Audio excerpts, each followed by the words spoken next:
What's up, everybody? It looks like we are now officially live. So happy to see you. Sorry for the delay. Had a technical problem on my end, but now we're good. We're good all night. So happy to be here. Got some new stories have been dropping. A lot of stuff to cover tonight. So I think I'm just going to make this show be like the stuff we missed this week. There's been a lot. And a lot dropped today. So let's go through it all. You guys are going to send your own topics, questions, whenever you want. Excited to be here with all you. I see you guys. Justin, Will, James, Ezekiel, Michael Caratuo, Vigorous, Bunda, Marcus. See all you guys. Thank you so much for hanging out. Sorry I'm late, but let's get started.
Welcome to Popcorn Planet. I am Andy Signore, and welcome Thursday night. We are here hanging out. So happy to talk to you about the news of the week.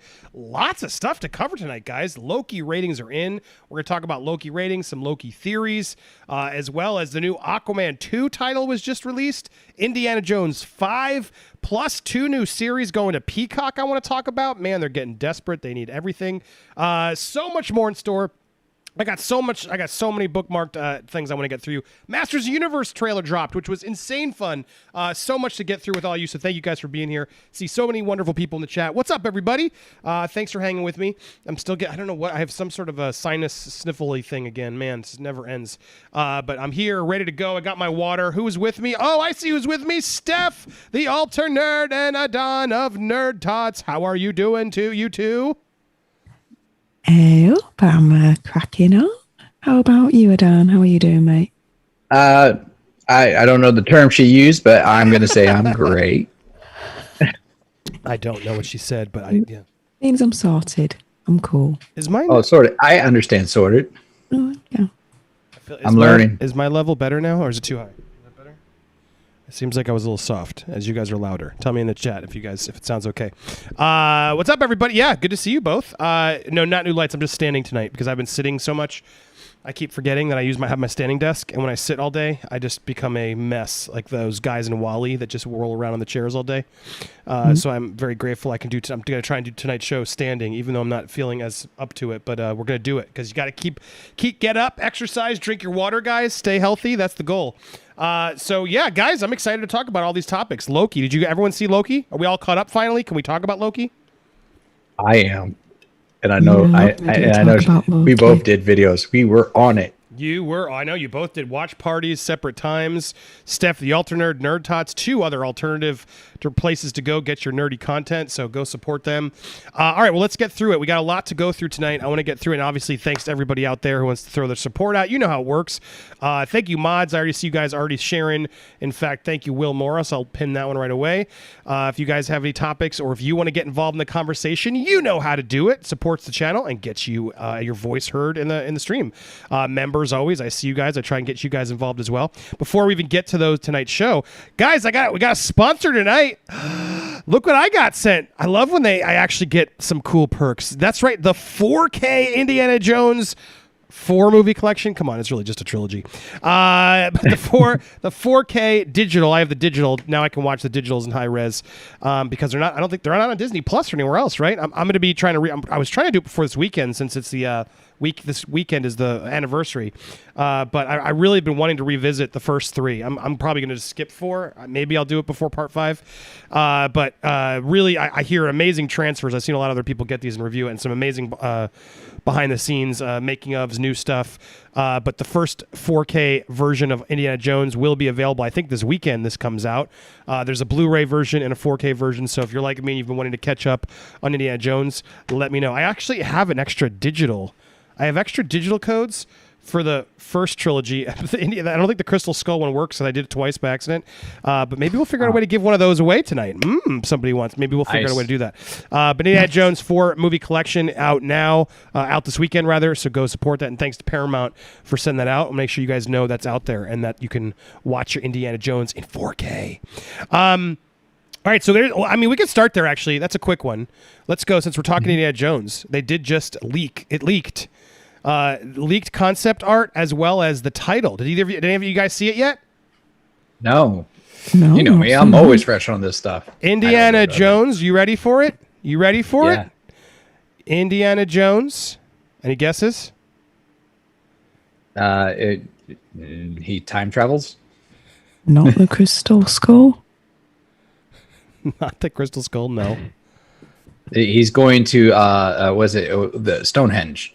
Yeah, I know this. I retweeted it earlier, and my tweet got deleted. Well, the person who tweeted it got deleted because apparently this was not supposed to be out there. So if you don't want to know, you can mute for a second, and then I will come back. So I'll say it in a second. I'm just making sure I say it correctly because I hope they don't ding me here. This is alleged now, but it's out once it's out there. But yeah, the title is mute right now. If you don't want to know, mute it. Here we go. Indiana Jones 5 will be called Indiana Jones and the Empire of Evil. What do you think? It lost me. See if these images will help you. So here, Mr. H reviews. He somehow has the balls to put this stuff out there. But here you go. Here is some imagery. Hate that.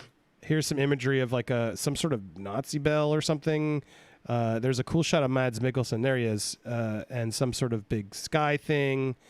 And it looks like it's another outer space thing because as you scoop through it, there is like a wormhole or something that's up there. So they're definitely going to be going back to. I'd heard a rumor they are going back to aliens, but yeah, the Empire of Evil is what we're going to be seeing in Indiana Jones. More Nazis. I mean, you always see Nazis in Indiana Jones movies. But what do you guys think? Does this get you more excited or more nervous? I like this shot of Mads Mikkelsen. He is a big, bad, scary, bad guy. So I'm down to see him. But wormholes, weird Nazi bells with neon lights in them and stuff. What do you guys think? Okay, so the Iron Bell thing. I mean, someone could disagree with me, but that looks like just a Darlak from Doctor Who with a Nazi symbol on it. The thing that looks like Stonehenge right there looks like that's probably gonna be a Skybeam situation. Mm-hmm. And him, I like.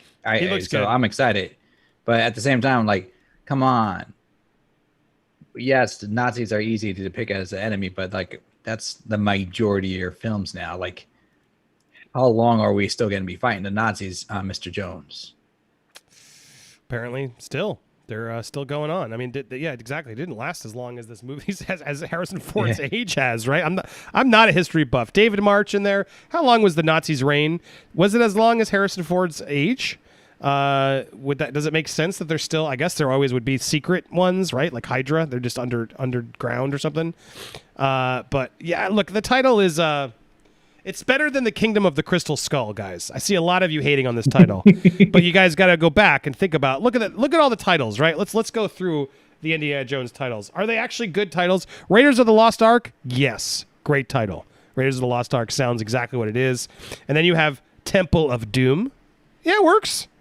I think it works, right? I think that's my least favorite of the three. What do you guys think? What's your favorite? What's your least favorite of the three? I'm not counting the fourth. Of the three, which is your least favorite? I was Evil.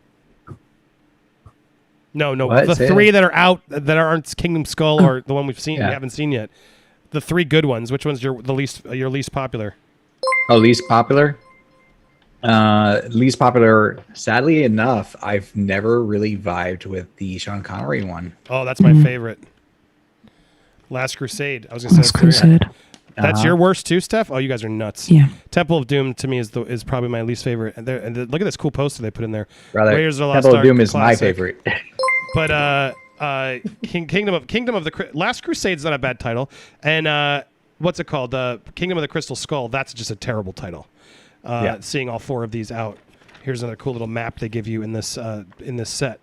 But the Empire of Evil, it has more of a Last Crusade vibe to me, which I like. Maybe that's why I like it. But yeah, it looks like a lot of the chat does not like it. You guys, what do you think? You don't like it either, Steph? No, I don't like it at all. This is not Indiana Jones anymore. This is like Cowboys versus Aliens kind of situation going on. Like wormholes, aliens in an Indiana Jones film. I'm sorry, but no, that's not an indie film anymore. You're just reaching and now. Well said. Well said. You are correct. It is aliens. Aliens versus Cowboys is definitely more of the vibe it is. Go ahead. Yeah, but go ahead, Adon. No, it's to piggyback on what she's saying. They already did that in. There's a movie called Iron Sky that came out in 2012, and it was like Nazis in space on the moon, and then they decide to come back to Earth or whatnot. Granted, we don't know the plot, but if we see like Nazi robots and Nazi flying saucers, we might as well be dealing with the movie Iron Sky, and which was a funny movie to me, but it's the same. Yeah. So all right, nobody's liking it. Look, I'm hopeful they'll learn their way, and I like that James Mangold's coming in because I feel like he's not. I mean, he is working with Kathleen Kennedy. That could prove that. I mean, that could give a lot of people a lot of ammo to sort of say, "See, we told you so." Look, she even couldn't work with him. But yeah, one could be hopeful that he can come in and crack it, maybe, and finally give us a last installment that's worthy, that we can say, you know what, that one was good. But man, I do love Harrison Ford, even with Crystal Skull. Like, I enjoyed watching him to an extent, you know. But yeah, we'll see. We'll see. But yeah, put a 1 in the chat if you like it. 0 in the chat if you don't. I'm curious. Indiana Jones and the Empire of Evil. Like the Empire Strike. The Empire's always evil, duh. It's like, duh, come on, right? What Empire's not evil? Come on. Usually, always the Empires end up becoming evil. So there you go. We also got news on Aquaman's title. Should we go there real quick too? Sure. Let's go for it. Let's do it, and then we'll get to Loki, teasing you guys with the main story. But here we go. Aquaman 2 is titled The Lost Kingdom. James Wan revealed the name of the film as it enters pre-production. Upcoming project stars Jason Momoa with Amber Heard expected to return, but still not confirmed. Original blah, blah, blah, blah, blah. Anyway, here's the picture. Aquaman and the Lost Kingdom. Production meeting, James Wan. There he was. The tide is rising. Really boring title for me. I mean, but sort of like what you expect from Aquaman, but haven't we seen all the Lost Kingdoms? We've already met Atlantis. There's another one. Is there another kingdom underneath their kingdom? I mean, Jesus Christ, which Lost Kingdom is it now? I don't know. I'm not an Aquaman comics person. I'm not a huge Aquaman #1 person either. I would have enjoyed something a little bit more different, but what else do you do underwater aside from find a new empire or kingdom? Sorry, I'm mixing them now up. Does this excite either of you? The Lost Kingdom? Would you have rather that been an Indiana Jones title? Because you know what? I would have. Hey, it sounded like Indiana Jones. The Lost Empire would have been a cool title. Yeah, it sounded more like an Indiana Jones kind of thing. But honestly, like the last movie wasn't even that much underwater for their kingdom in comparison. They went journeying outside to find another secret base outside of it. Says, are we getting the same thing? Who knows? All I know is I'm just waiting for someone to confirm or deny Amber Heard's involvement, which no one's doing yet. I've heard reliable sources on both sides. So we'll see. It seems like it's really been like a back and forth. And it's really could go either way at this point still. I think they're still trying to figure out what's the most, for their insurance and everything else, like what's the riskiest move? Will this come out before the trial, et cetera, et cetera? I think they're all trying to figure it out still. Will they get more flack by not, or will if they do? I think they will if they do. So, but if they get rid of her, I don't think anyone's going to care. Not enough to make a money impact, but I think if they keep her, it will have a huge social media. It'll create a huge Snyder level sort of problem with a huge fan base, just sort of blacklisting it. You know, I mean, they'll get pressed one way or the other. Yeah, I mean, it'll do well. I don't think, no offense to, I'm of the Johnny Depp team, but I think there's more people that are going to just go see it because they don't care about the drama versus that'll stay home. So it'll still do well, but I think it'll definitely would do better if they got rid of it because I don't think enough people care that much if she's in it. But I think a lot of people care that she is in it. You know what I'm saying? But either way, this title is dumb. And I think I'd rather that be a Indiana Jones title. I'd rather Aquaman be called the Empire of Evil for some reason. It makes more sense. If they swapped, I'd be slightly more intrigued. What do you think, very Steph? boring. Yeah, what do you think, Steph? I'm like met to it. Like Lost Kingdom, like Atlantis is technically the Lost Kingdom, but we found it in Aquaman 1 because that's where they live. So what's this Lost Kingdom now? Not too like meh to it. And if Amber the Turd is in this film, I'm gonna go absolutely nuts on it. To be fair, personally, I think I'd boycott it. Won't even be bothered at that point. And her British accent, I'm sorry guys, that is not how we sound, okay? Please do not think that that's how we sound. Which version are you complaining about too? Because she has 2 different versions of her accent, which is even funnier. She's so bad. I'm boycotting it, but if I get it for free, I will review it. As long as I don't have to pay for it, if Warner Brothers will send me a copy that I can then watch and critique, then I'll see it out of curiosity and reporting sake. But as a consumer, I have no interest, especially if she's in it. We'll look back affectionately on Indy 4 after 5, says Isaac James. I'd buy that for $1. Interesting. Can you get worse than Swinging with the Monkeys and nuking the fridge? You know what I'm saying? Like, can you really get worse? I feel like you could only go up. Do you guys agree with Isaac's thought there, Steph? Do you think 5 can really be worse than 4? Never say never. That's what you've taught me. It's true.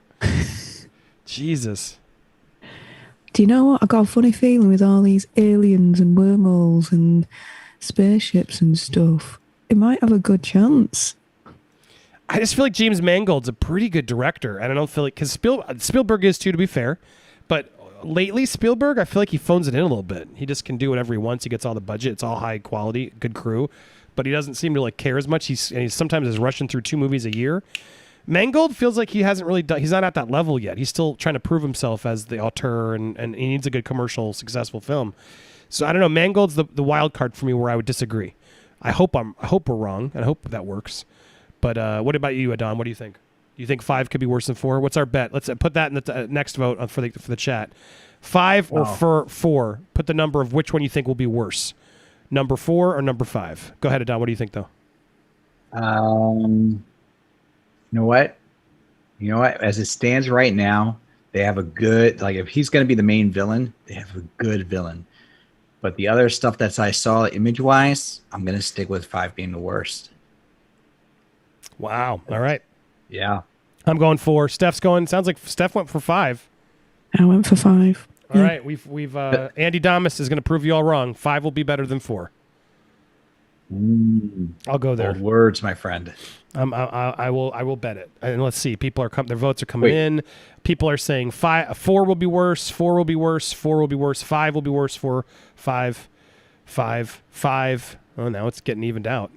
I should have asked this. Do we bear the right to reserve to change our decision once we see the trailer? No. This is your first instinct. First instinct. And once you see the trailer, then you'll get an easier way to figure it out. Although trailers, as we've learned, are not always honest. So, but I loved Logan, but that tone sometimes too dark for indie. Can Mangold do indie style cliffhanger fun? Yeah, I think he can. I think he can. We shall see. Oh, sorry, David March. I'd buy that for $1. Thank you, David. The Odessa would be a worthy opponent until the 1970s, at least. Is that a history thing? I don't know. The Odessa, is that like an evil person from history? Sorry, I don't know what that is. I'm stupid with my history.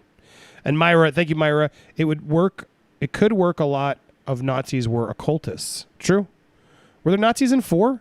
Dude, I've blocked 4 out of my memory. There were Nazis in 4. Right, Kate Blanchett was one, right? Yep. And they were looking for the alien artifact. So I mean, they were. Yeah, I mean, they've already done that. So it's like, why are you doing it again? So you had Nazis in 1, 3, 4, and now 5. The only one that didn't have Nazis. No, it did have Nazis. Was Temple of Doom. It had Nazis, but not a lot. It was very little. There was like a Nazi, I think. I could be wrong. I don't know, man. We'll see, man. I hope, but yikes, it's happening, and it's Disney's Indiana Jones. I noticed now. They're like Disney will clearly is trying to make that be a big franchise for their. I'm sure Disney Plus and everywhere they can by the time that comes out. But Paramount owns it, but they don't own this one, so that's where it's still confusing, because I guess they can't put this on Disney Plus because it's Paramount, which is crazy. Because they own Lucasfilm, but they don't own the films because they were released via Paramount. It's like Spider-Man. But I'm sure they'll figure out something. Anyway, there you go, guys. All right, so that's the news for the titles, which we jumped in. Let's go to the main event, our main topic tonight, which is Loki ratings. All right, now before we get to the ratings, I want to see what you guys thought of Loki. On a scale of 0 to 5, 0 being it sucked, 5 being it was great. I want you guys to do the scale in the comments as well. Drop some 0s, some 1s, some 2s, 3s, 4s, 5s, whatever. What do you think of Loki so far based on the first episode? I have an unfair advantage. I've seen part 2. But I'm curious what you guys think on the panel.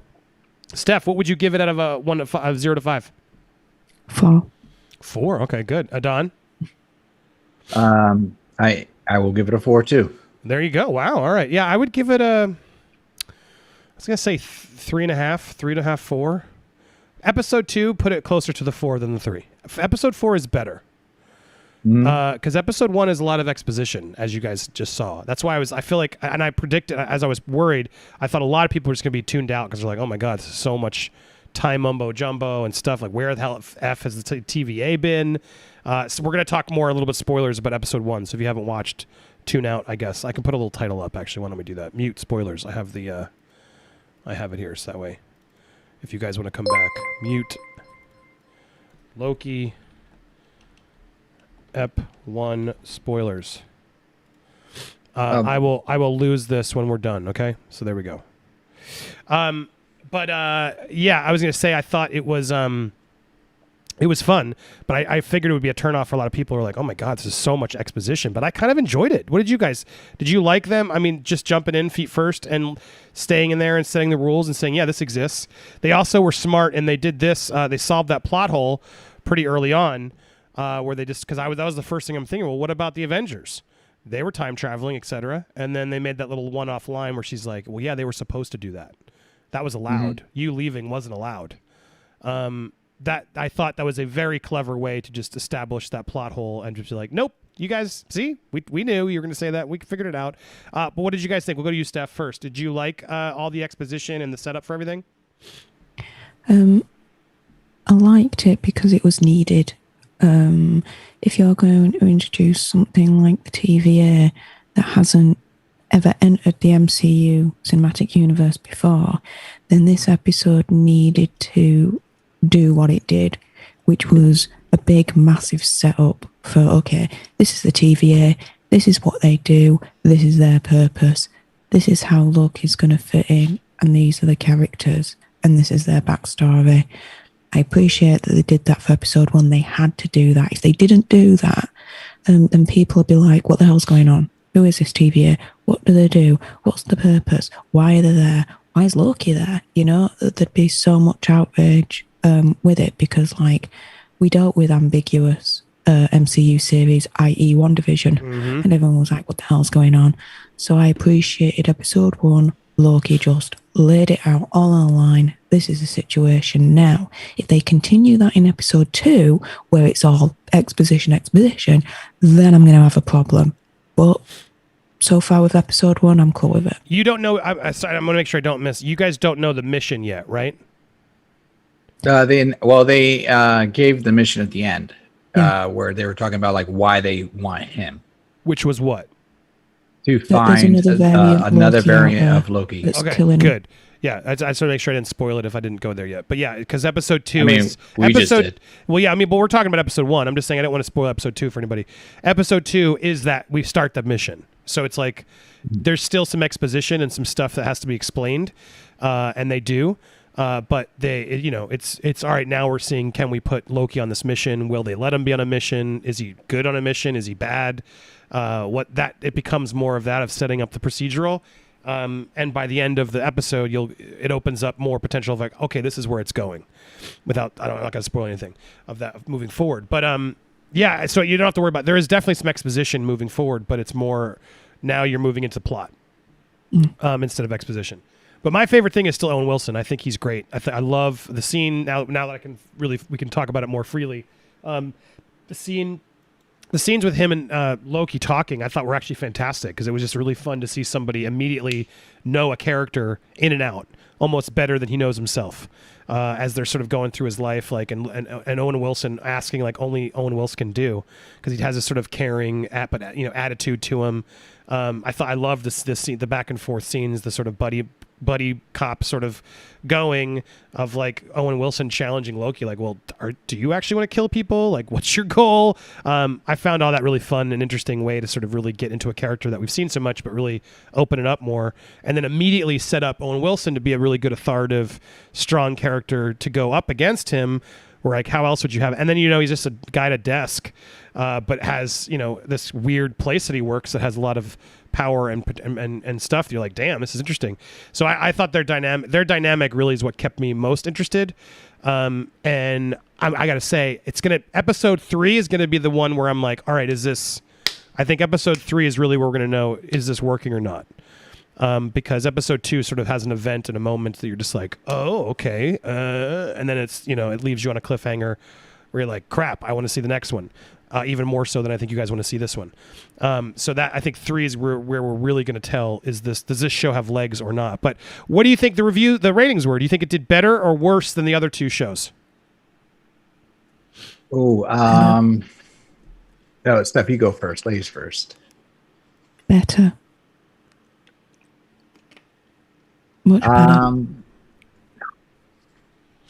I think they picked up some slack with Winter Soldier and Falcon. So I'm gonna say, but it started on a Wednesday. No more spoilers. Just turned off. I'm gonna say they did better. Okay. So sorry, spoilers over. Yeah, they did better. First day record for Disney Plus for a first day viewership for a show per Samba TV. Apparently it was it got 890,000 households compared to Falcon and Winter Soldier, which had 759, and WandaVision, which had 655. It also beat out Cruella, but that's sort of unfair to compare because people had to buy that for $30, and clearly not as many people bought it for $30. So far it's just clearly the growing number of households tuning in day one proves that Marvel Disney Plus series are growing in momentum, reports Samba TV. It previously clocked 1.7 million households tuned into Falcon and Winter Soldier's first weekend and 1.6 million for WandaVision of the first 3-day frame. So we'll wait for those. But it basically counts 3 million smart TV households for at least 5 minutes who stays on and watches. That's how they get their data. One non-studio Disney insider complained to me that Samba TV's numbers don't tell the whole picture because they don't include mobile viewers. Well, sure, then release your fucking numbers, Disney. The hell else are we supposed to figure it out? And I think that's bullshit. I think, if anything, they're worse. And Disney doesn't want them to seem so low. But these Samba things are fascinating because, sure, they're not fully accurate because you don't have it all. Let's be fair. But they're, like smart TVs. Like if you're watching through a Roku or something, or a certain style of TV, they can pay attention to what you're watching, how long you're watching, all that stuff can go through them, just like your iPhone collects the data for all the other stuff you're on too. So just because Disney gets, owns the numbers to, really behind the scenes, they can't own it all because the TVs and the phone, I'm sure Apple knows everybody's, that's what's so crazy. Apple knows everybody's probably numbers as well from a mobile standpoint, Samsung, et cetera, Android, because they can clock sort of what you're on Netflix watching. All of that data is being saved by them, of course.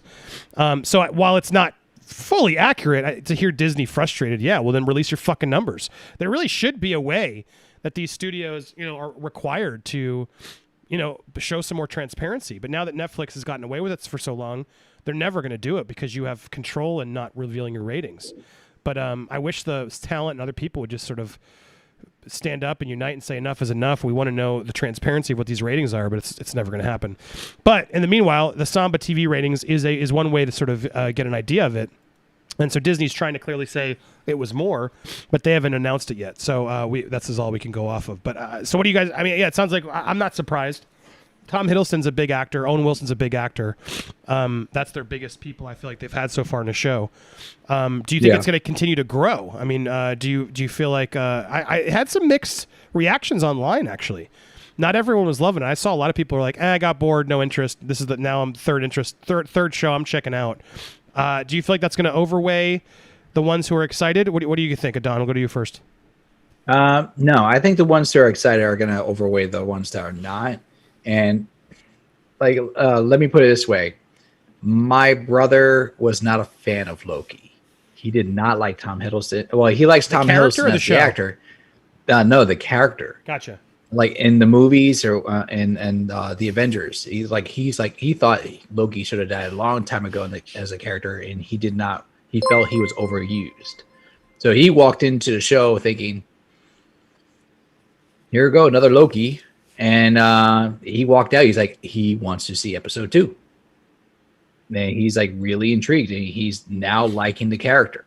So I think this will have the opportunity. And you're right. There's a lot of Tom Hiddleston fans and a lot of Loki fans in general. Yeah, it's true. Myra even just said it. Thank you, Myra, for the super chat. I'd buy that for $1. Loki has a following compared to the others. It's true. While everyone has, Sebastian stands are out there, and everybody else has their stands, of course, but none of them have like the Hiddle stands, right, Steph? I mean, do you agree? Do you think this will only get better? Yes. And I'm a little bit biased because I am a Hiddleston. So there you go. Yeah. You know who isn't? Taylor Swift. Oh, man, that's sad. They broke up. Poor Taylor Swift can't watch Loki because she's like, that's my ex. Yeah, they dated. But she could. She could make a new album. See, I always figure out a way to bring in Taylor Swift, Olivia Rodrigo in the conversation, and it makes sense. What up, Lewis? What up, everybody? What's up, Popcorn Planet family? How's everyone doing? We're having fun. We're talking the ratings for Loki, and according to the Samba TV ratings, it beat the other two shows so far in first day rating numbers. Does that surprise you? No, not at all. Because Loki's a really popular character. I think he's more crossover with both demographics. All demographics, especially ladies, love to see Loki, and guys love to see Loki. Watch Loki as well. So, not surprising at all. Yeah, well, that was the other news that also broke, which I still don't understand or really care about. But he's gender fluid, guys. Apparently, a promo came out and said, "That's not over." I got a cough for a second. As for gender, it said fluid.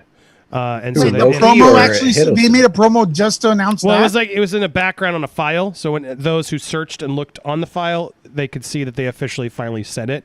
Now, for Loki. For Loki. Now, because he's been that way, I guess, in the comics and stuff. I don't care. I don't even really understand what it means. But my point is, they're doing that. It's been a big thing that's out there, and I just know a lot of people were talking about it or trying to say, "Oh, see how woke it is because fluid Loki." It's like, no, I didn't feel any woke points during the show.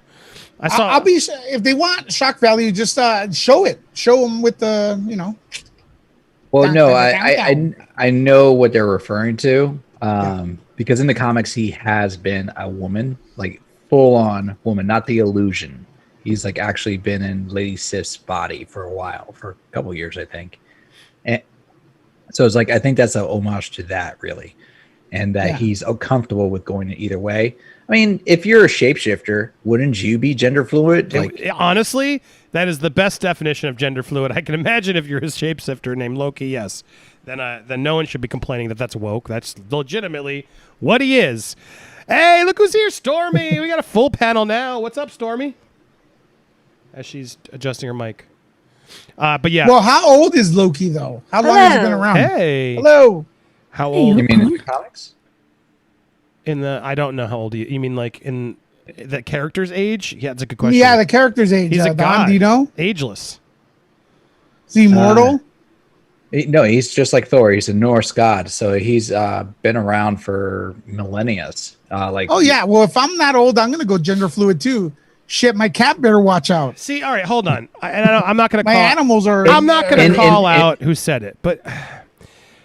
Why is making him gender fluid, whatever, pandering? Do you guys think that's pandering? No, unless it was a trailer that was just like, hey, look, Loki, the show, it's gender fluid. Then yes. If Kevin Feige's like, we're so excited because Loki's our first gender fluid, if then I would agree that's pandering.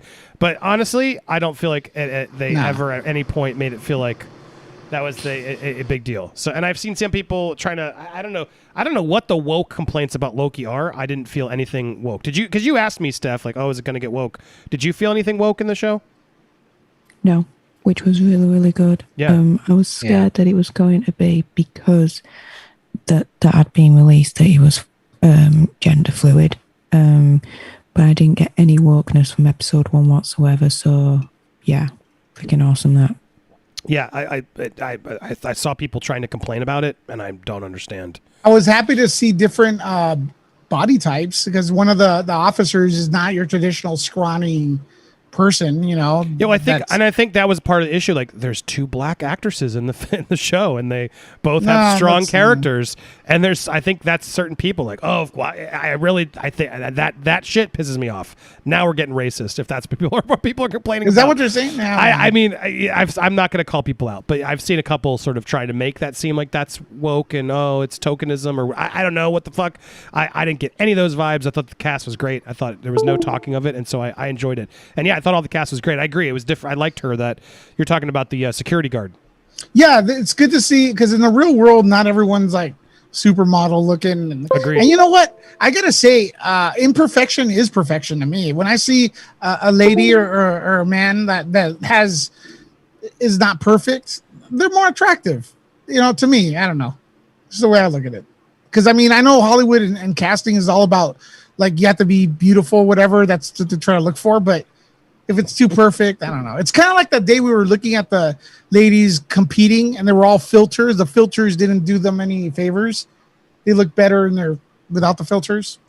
Well, I've seen a lot of people talk about it in the chat. I don't know anything about this, so I'm just going to ask the question. But I guess the comics, there's a lady Loki. Is that a thing, Adon? Yeah. Oh yeah, no, that it happened after Siege on Asgard, where Loki was killed, came back, and like all the Asgardians were killed. They came back and in new bodies, but Loki did a trick on a spell where it like brought back him in Lady Sif's body. So he took over her body, tried to pretend that was like him being reborn as a pure spirit now, and all his evil deeds had been washed away. Yeah, well, there's rumors that and it would make sense given that they're jumping around through time and variance. I'm sure there could be a Lady Loki appear in the show. I guess that is a possibility, but that would also explain then. I guess that's how they justify there's different versions of Loki, man and female, whatever. But yeah, I mean, I wouldn't be surprised if we see that later on in the show. But we'll see. In the meanwhile, did you watch it, Stormy and Lewis? Do you have anything to add on the Loki show? Did you guys like it? If you saw it. I could do. I mean, it's okay. Lewis is I mean, like, you know, you don't really like any of these Marvel shows. Be honest. You just do it because you want the views on your watching shows. Well, there's no views at this point either, so it's like don't do it. Don't waste your time and hours. Well, look, I enjoyed WandaVision. I enjoyed the Community. Did it go anywhere? No. I mean, okay, so Loki's time traveling. It's cool visuals. What's it gonna do though? Why am I watching this? Well, stay tuned. We shall see. Okay. Well, I will stay tuned. I Did you watch episode 2, or you didn't even watch it? I didn't watch episode 2 because I wanted to watch it with the crew. You know, Lewis has episode 2 and it's missed, and he didn't like the show that much. That's a bad review. Imagine if you now. I want to know the chat. If you had access to episode 2, would you just be like Lewis and be like, I'll watch it next week, or would you be like, oh my god, I gotta watch it right now? I'm guessing a lot of you would be like, I want to watch it right now. Watch it right now. I don't know if Loki's like the Bad Batch. No, I'll kind of put off on it until I have to watch it. The Bad Batch. Let me ask you, Stormy, what do you think of the Bad Batch? Okay, so you remember, Lewis, when I watched it with you the first time, I was like, you know what? I give this I'm being generous. I'll give it a 6. Yeah. Wow, that 3? Little kid. That kid I'm being sucks. Generous when I say 3. I'm being generous. When I say and you called it too, because when I said it in the chat, you're like, I'm gonna come back to it. I'm gonna ask her again. And you're right, because I mean, I have so many of the Bad Batch I have not watched, and they're just there, and I haven't watched them because it's just, why couldn't they just make a movie? It's just like they cut them off the most inappropriate times, and then that little kid, I wish that they would just kind of just leave her somewhere. I just can't. I can't deal. Preach, Stormy. She said it in a nice way. Just abandon the kid. They say Ahsoka was that way on a Clone War or Clone Attack. What is it called? Clone Wars. What is the show? Clone Wars. Yeah. Apparently, people hated her in the beginning too, and then she becomes the best character in the show. So I think a lot of people are giving the stupid Australian. What's her name? I don't even know. Oh, she's so annoying. Omega. No, Omega. They don't even pronounce it right. Omega. You know what? It reminds me of whenever I heard that name, like how it was pronounced, I was like, it reminds me of Amigas, which are food. And I was just like, is it Migas? And they're like, no, Omega. And I'm like, it's the same freaking thing. I don't care how you say it. Isn't it a rapper? Like potato. Is there a rapper named Migos too or something? There's Migos, yeah. There's rapper group that's named Migos. I'd rather listen to Migos than her. I think we could all agree on the panel, and most of the people in the chat. We it's hard for us to give bad reviews because we're kind of rooting for this stuff. I root for Star Wars. I root for Marvel. I root for it. But it's like I have not watched the Bad Batch at all since the first episode, or maybe I gave it the second episode. Maybe it gets better, and maybe I'll regret not watching it. Loki was it was there. I mean, it looks great. I mean, visually and stuff like that. Loki is not anywhere near the Bad Batch. I don't know how we got to this comparison. I'm happy to bitch about. They're both on Disney Plus. But there it is. But to echo what you said, Stormy, you were so right. They should be series. This should be a feature film. Bad Batch Part 1, Bad Batch Part 2. Cut it into 2 movies. Then I'd watch it. Like this, tuning in for 20 minutes week to week. It's just filler. You can just tell Disney Plus is so desperate. See, we have a new Bad Batch this week. It's like, no. And honestly, there's too many shows. I feel like it's better to have more movies out there. Just a sort of hour-long, 90-minute, like short installments. So you can get the story in quicker. I feel like that's what people want more of. There's too much of this, and it's stretching it out. It's so stupid. To be fair, Loki, though, I feel like 6 episodes, 50 minutes. I do feel like each episode's been worthy. But Bad Batch, I'm with you, and Omega needs to die. Go away. She's awful. She's so awful. She's literally. But I've gotten 4 or 5 in. I've met the mob lady who puts them on the mission to go get something. She's like Ross. Oh, that was and that was episode 5, and they continue her in episode 6. Yeah. And I know that Adon likes interest. this show, so I mean, I don't want to bash it too much, but I will just say, bash it. Go ahead, bash it. I will crush my dreams. It is just it's horrible. I mean, they're just trying to basically. I think the only reason for this show was just to basically justify those 3 crappy movies that shall not be named. No, that's the running theory when I do it in my watch party is that. Have you told the panel the theory on the Bad Batch? I don't think so. What's the panel? I want to hear it. Yes. So my brother has Let's put the spotlight on him. So Stormy doesn't have to keep bashing it. This is my brother's theory. I should be correct about this when I'm quoting it. But my brother has a theory that Omega is actually contributed to the clones for the Palpatines. Because the clones are all basically they're done for the stormtroopers, but he obviously enlisted testings. And kind of, let's be honest, Omega is like a freaking ninja. She runs around, granted she fumbles around everything, but she knows how to undo things and work technology that she shouldn't know as a kid. She sneaks around and even for the stormtroopers, they don't even know that she's there or the Bad Batch. She just pops up. So he sees a lot of parallels between her and Rey, and he feels like that the parents of Rey, she might be actually one of the parents. Yeah, you're not making me want to watch more episodes of The Bad Batch. I'll be honest. Exactly. Thank you. No, it's just that we just want validation if this is the case or not. But it's not to make you want to watch it. It's just we just want proof. Bad Batch is bad is the bottom line. And it started off okay. It was an interesting premise. This group that was out there. They're the Bad Batch. It's the Dirty Dozen. Already. A group going out there, sort of doing these missions. It could have been cool, but it's not working. And I think we're all watching. Anybody who watches it, but I'm checking out. And what makes me sad Bad Batch. I have no interest now. For a good batch. Yeah, well, I have no interest in going to Rebels or Clone Wars now. Now that I've watched Bad Batch as my enter to Dave Filoni cartooniverse, I'm life's too short. I don't really care to go back and watch it all. I would say Rebels is better. I would never say that though. Sure, but I'm just he's lost my interest. I don't care. I'll watch his live action stuff. I'm not watching his animated stuff. It's too much. All in that same period too. It's enough. Just hold on. You messed up my joke. We're watching a Bad Batch in hope to see a good batch, so it could take us by Stormy. Wow, it was not worth saying again. You should have just let me talk over you and ruin that joke because it was not. That was not a good joke. It brought smiles to everyone. Well, back to Loki. Yeah, there was one other theory I want to say before I trim this for the live view for the replay viewers, but I don't buy this. Did you guys see the Marvel cameo? Did you guys spot the Marvel cameo in episode 1? Anybody? No, Anybody? I know what you're talking about. Yeah, I know what you're talking about. Not again. So I guess you've set this right stuff. So and so here it is. Peggy Carter. What? Apparently, as that door opens, see it. Somebody zoomed in, and it looks like Peggy. That's not Peggy Carter, you idiots. No. What the hell? It looks more like Jimmy Carter. Just an actress has similar hair. Technically, Jesus Christ. Per the rules of multiverse, that could be a Peggy Carter. But it could doesn't be mean it's the you same also, actress. right? What are the odds of it being you, though, Adon? I mean, it could be. The multiverse is a big thing.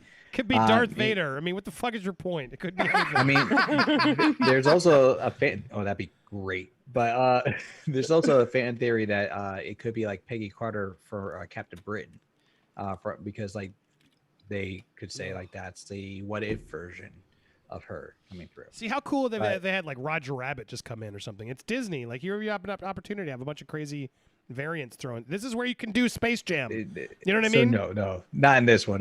Well, actually, no. You could. You could. Yeah. Multiverse could have a cartoon verse. It's just too extreme. Yeah, but once you open up the possibilities of that, then you're like, whoa, it's dangerous. Keep it contained. So I don't think they were thinking that was Peggy Carter. But now Marvel has to be so careful. Every extra, like, does she look like somebody? Does she look like one of our characters? Kind of. No. Oh shit. Well, there you go. I think we can debunk that theory. That's not a good one. All right, I got tons more to talk about. I got a couple of super chats to get through. But before we do any of that, I want to just plug my panel here as we do for the replay. Steph over at Steph the Alter Nerd. Go subscribe to her. Don over on Nerd Tots. You can go subscribe to him as well, like nerd, like Tater Tots. And then Lewis over on the Nerd Report. And then Stormy. We can plug Hugging the Cactus. There we go. Stormy's over on Hugging the Cactus. We go there every other Wednesday. So go support my friends over here. Always nice to be with them. We are not done though, guys. So don't go anywhere. If you're watching live, stay right there. Go get a quick drink, something. If you're watching on the replay, what are you waiting for? Anybody, hit that join button. Become a member today. You help support this channel. You keep it going. So when the algorithm crushes me, you guys keep me lifted up. So hit that button. You'll get all the replays and more stuff coming soon. Thank you guys so much for watching. Stay tuned. We'll be right back. Don't go anywhere. Throw some cool emojis up. We got some custom emojis you can play with in there.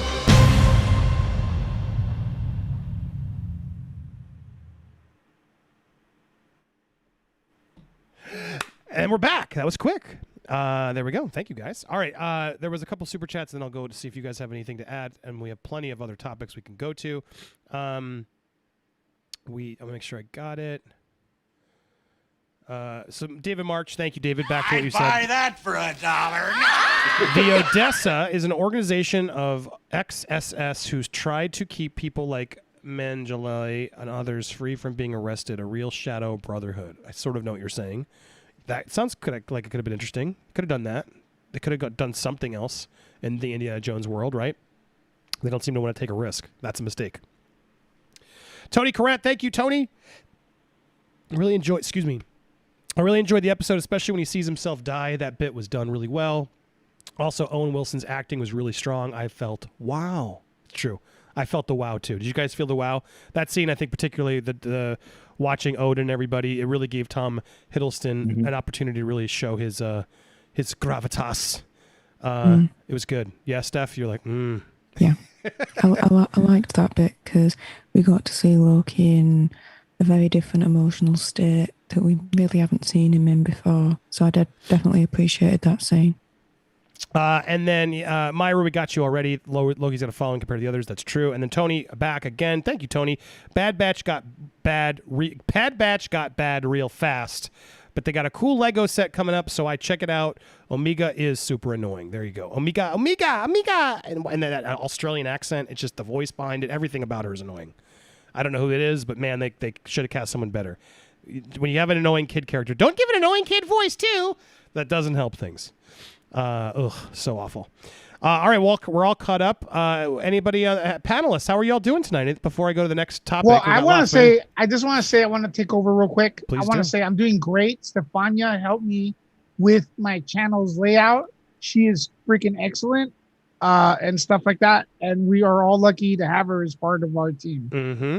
Facts. Aww, I saw some cool little layout. Yeah, you were still trying and to. That's how you simp, ladies and gentlemen. You were figuring it out during the show, I noticed still, but it still looked good once you got it going during the stream. Oh, I didn't even really touch up on it. I didn't really use it. Cool. It's only going to get better. I loved it. So good work. I was going to try, but I'm glad Steph got to you first because he'd asked me and I was just trying to, and then I went on vacation. Everything was too busy, but now Steph got in there right away. Awesome, like Steph does. When you give her a task, she runs and gets it done. But yeah, well said. Anything else anybody wants to add before we move on to other topics? I'm going to make a prediction. Okay. Steph's favorite scene in Loki was the shirtless scene. How did you know? Get I'm out just. of my head. I mean, I just had to. I There's was one intuition. in, I was what's on the it same called? wavelength. Crimson something. A film that Tom Hiddleston did a Crimson couple of Peak. years back, and you got to see his bare backside in that. It was just a little bit of a flash, but that was like my favorite scene out of that whole film. Look at this. I'm seeked up. It's Crimson Peak. Crimson Peak, that's the one. Yes. Look at that. Look at that, man. Woo. Well, that's not Crimson Peak right there. That's something else. Woo. Man, damn. Look at that. Hiding Are you sure? hiding the Hiddleston. He's not showing anything. It's covered. I don't know. Look at that pasty Britishness. Excuse me. Hold on, let me get my sunglasses. Woo! Yeah, baby. Look at it. Yeah. Woo! See, who would say no to that? There you go. I mean, I would. No. I would. Oh, You'd say no to Stormy? Wow, it's all three. nuts. I like my men tan. I'm sorry. It's a little Sun's bit. for? A little bit of sun. I was trying to find his butt. I won't show that on the show. Where's his butt? I looked up his butt. Is that him making out with oh, that's a woman. This is the butt? Oh, wait, No. that's not from that movie. I guess it's a from that different movie. Wow, he shows his butt a lot. There's some butt. He He has no ass. What a weird shot of his butt. That's from Night Manager. I was just about to say no. If anybody wants to see the butt, I just put it in the chat, so you can go click it on your own. I think they got Crimson Peak on Netflix right now. That's the butt we're looking at right now. If anybody wants to, but it's Night Manager's butt, and he's just a little bit. That's fake. Come on, why would you pull just your butt down but not your front if you're having sex in the? You know what I mean? Like that just seems fake. Jeez. Yeah, pull it. If you're gonna do it and show your ass, let him fall down Do and do it. Right? That's how it would really be done in reality. That looks so like, a little bit of butt, but let's fake so I don't have to touch parts with her. Well, this is in the middle Come of Bud on. Light, so they don't want to. Yeah, they're saying it's a CGI butt. Is that a CGI butt? No. Oh. He was trying to let it breathe. Yeah, sorry, I can't find a good butt shot, Steph. But there, look at this specimen right here. Whoa, he's just there in his Yes. boxers. Damn. I mean, he looks hotter there. I'll give him. I like that one better than the other one. Yeah, this is I guess I can show that. He's not. I will give him his credit. He looked like he was more in shape in Loki, actually. Like, I mean, look at that you could see, like, chin. more muscle definition. Like, he looked like he was working out a little bit. Woo, yeah, baby. Look at those pasty thighs. Woo. Wait, I could do that. I could. Bread, my friends. Throw some Helicopters. dollar bills, all right? Take my money. Helicopter. I mean, look, no, Steph, I'm with you. Look at the blue eyes, like this, the chin here. I get it now. That part, and he looks a little tanner in this lighting. It's a little bit better. He was a little too pasty in the other one for me, but I dig Stormy. this look. See? I dig that look. I see what you're talking about there. Yeah. But No, I but can't in find Crimson his Peak, butt. I'm sorry, I can't it find his just- butt. He just really doesn't do it for me. He kind of has his eyes are close together. I'm sorry. Nice guy, nice chin, just not my type. Yeah, who's your type, Stormy? Let's Yeah. see. That's it. That's it. That's You Crimson found the Peak, shot. yeah. That's the butt. Okay, now we found That's the the butt. official butt. Oh, it's moving. Jesus. It's a gift. It's moving. They made a gif of it. Oh, she's It's a gift that I keeps love on it. giving. She's grabbing it too. She's like, yeah, I'm gonna grab. Well, here that's with how Tom. you do it. Yep, that's how you do it. What is this? Fan art. I can show that. The hell is that? Amelia Clark turning him into a frost giant. I thought it was a scene from Avatar. Oh man, people on the internet are weird. I think I've seen one where it was like Loki and Elsa from Frozen. What are the cats? What is happening here? Who is that? What is this? Archangel that's, of corgi pups. That's from Supernatural. It's a supernatural actor with corgi pups. We're on Tumblr. We're getting falling into. That's supposed to be the the deep character end. Gabriel. But yeah, no, his butt I guess looks better there than the other one. I guess. Yeah. Sure. Okay. Cool. Yeah. All right. I've looked at his butt enough. I'm good. Steph, you good? Did you want me to stay on that longer? You okay? We're good for now. Okay. Just let me know. I can keep that open if you want. In fact, I'll have it. I like how at any big point, you need his Steph butt, was just say like so. smiling over there. She's like in heaven right now. She's like, her night has been made. I can appreciate a good butt when I see one. Yeah. Okay. Tell me about it. Did Stormy ever answer who her type was? I had many Celebrity. types. A celebrity crush. A celebrity crush, Diego Luna. Oh, he's good. He's good. I like him too. Lewis, Yes. who's your male celebrity crush? Scott Adkins. Oh, yeah, you do really love him. Yeah, you do crush on Scott. You Adkins. You know why? You That know is- why? Because That is not a lie. his homeboy, like I swear, man, he gave me an interview. He was so good. His Damn. martial arts are Holy awesome. shit. He was my pick for Yeah, Batman. that's bro. not Damn. CGI, brother. That's Ooh. No, that's not real CGI, him. bro. I And his mean- martial Okay, arts are. That is okay, the that's when I opposite will of- like that is- fangirl over a body. That is the opposite of Tom Hiddleston. And homeboy, I this mean, dude, shit. And he he's was my tan. pick for Batman. Yeah, I can see it. Tom And when he Hiddleston's does got his a martial prettier arts, face. bro, like he's precise, bro. Like he's good, man. His he face does isn't great as martial good arts. as the body. He's got a body. Yeah. But that face is kind of generic. It's fine. Tom No, Hiddleston's well, keep got a keep prettier scrolling face. at stuff, bro. But this guy, damn, I mean, look at that. Shit. Where are we scrolling to, Lewis? No, look for different pics of him. Like right there, that's dope, man. He kind of has that Christian Bale look too. I think that's when he did Ninja.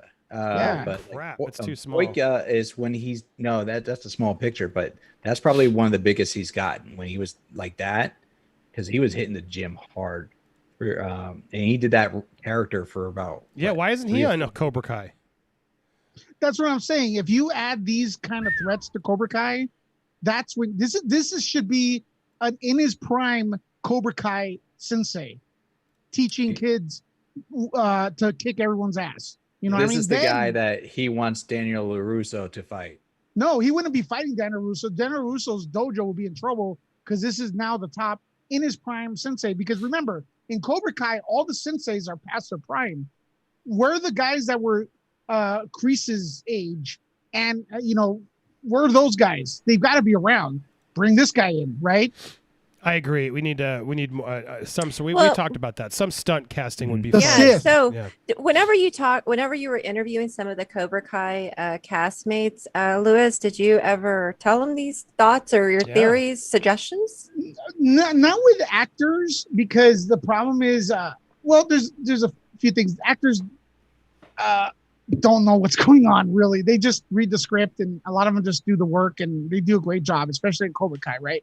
And also with unless I'm speaking to them privately, producers, writers, and stuff, I feel like it's a disrespectful thing that you should do this to the show, because I don't know how they'd react. I'm sure some of them will be cool with it, and then some of them may not. Like, hey, what do you know? You're just a YouTuber, fucking, you can't crack 100 views or whatever, So who am I to say? But I have spoken to people like at an after party, actors, and we've exchanged ideas, and it is what it is. We have done like that, not for Cobra Kai though.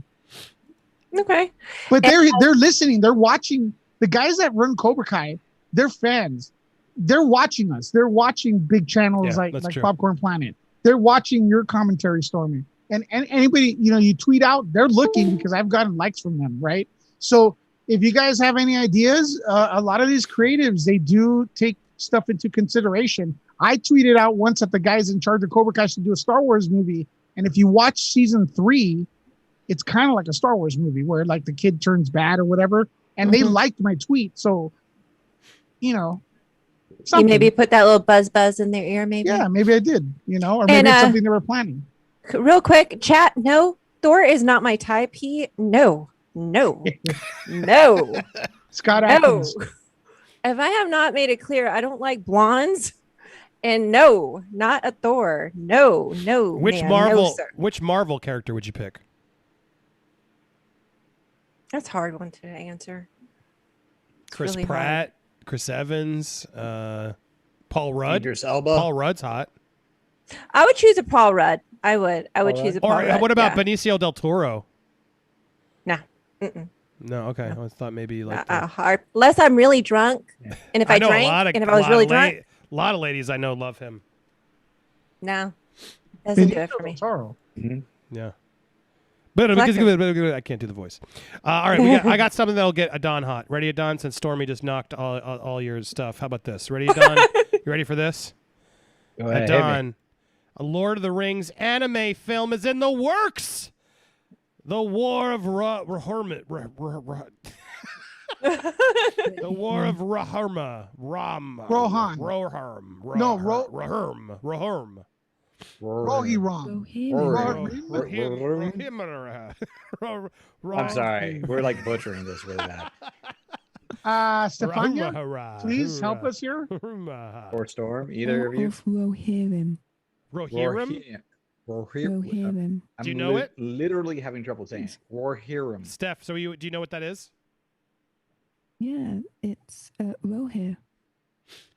Okay, because I don't know the Tolkien stuff. Well, there you go. How's this sound? So apparently, New Line and Warner Animation are doing an anime title. I'm told that Oscar-winning feature architects Peter Jackson and Fran Walsh are not involved as we speak, but that will be determined down the road.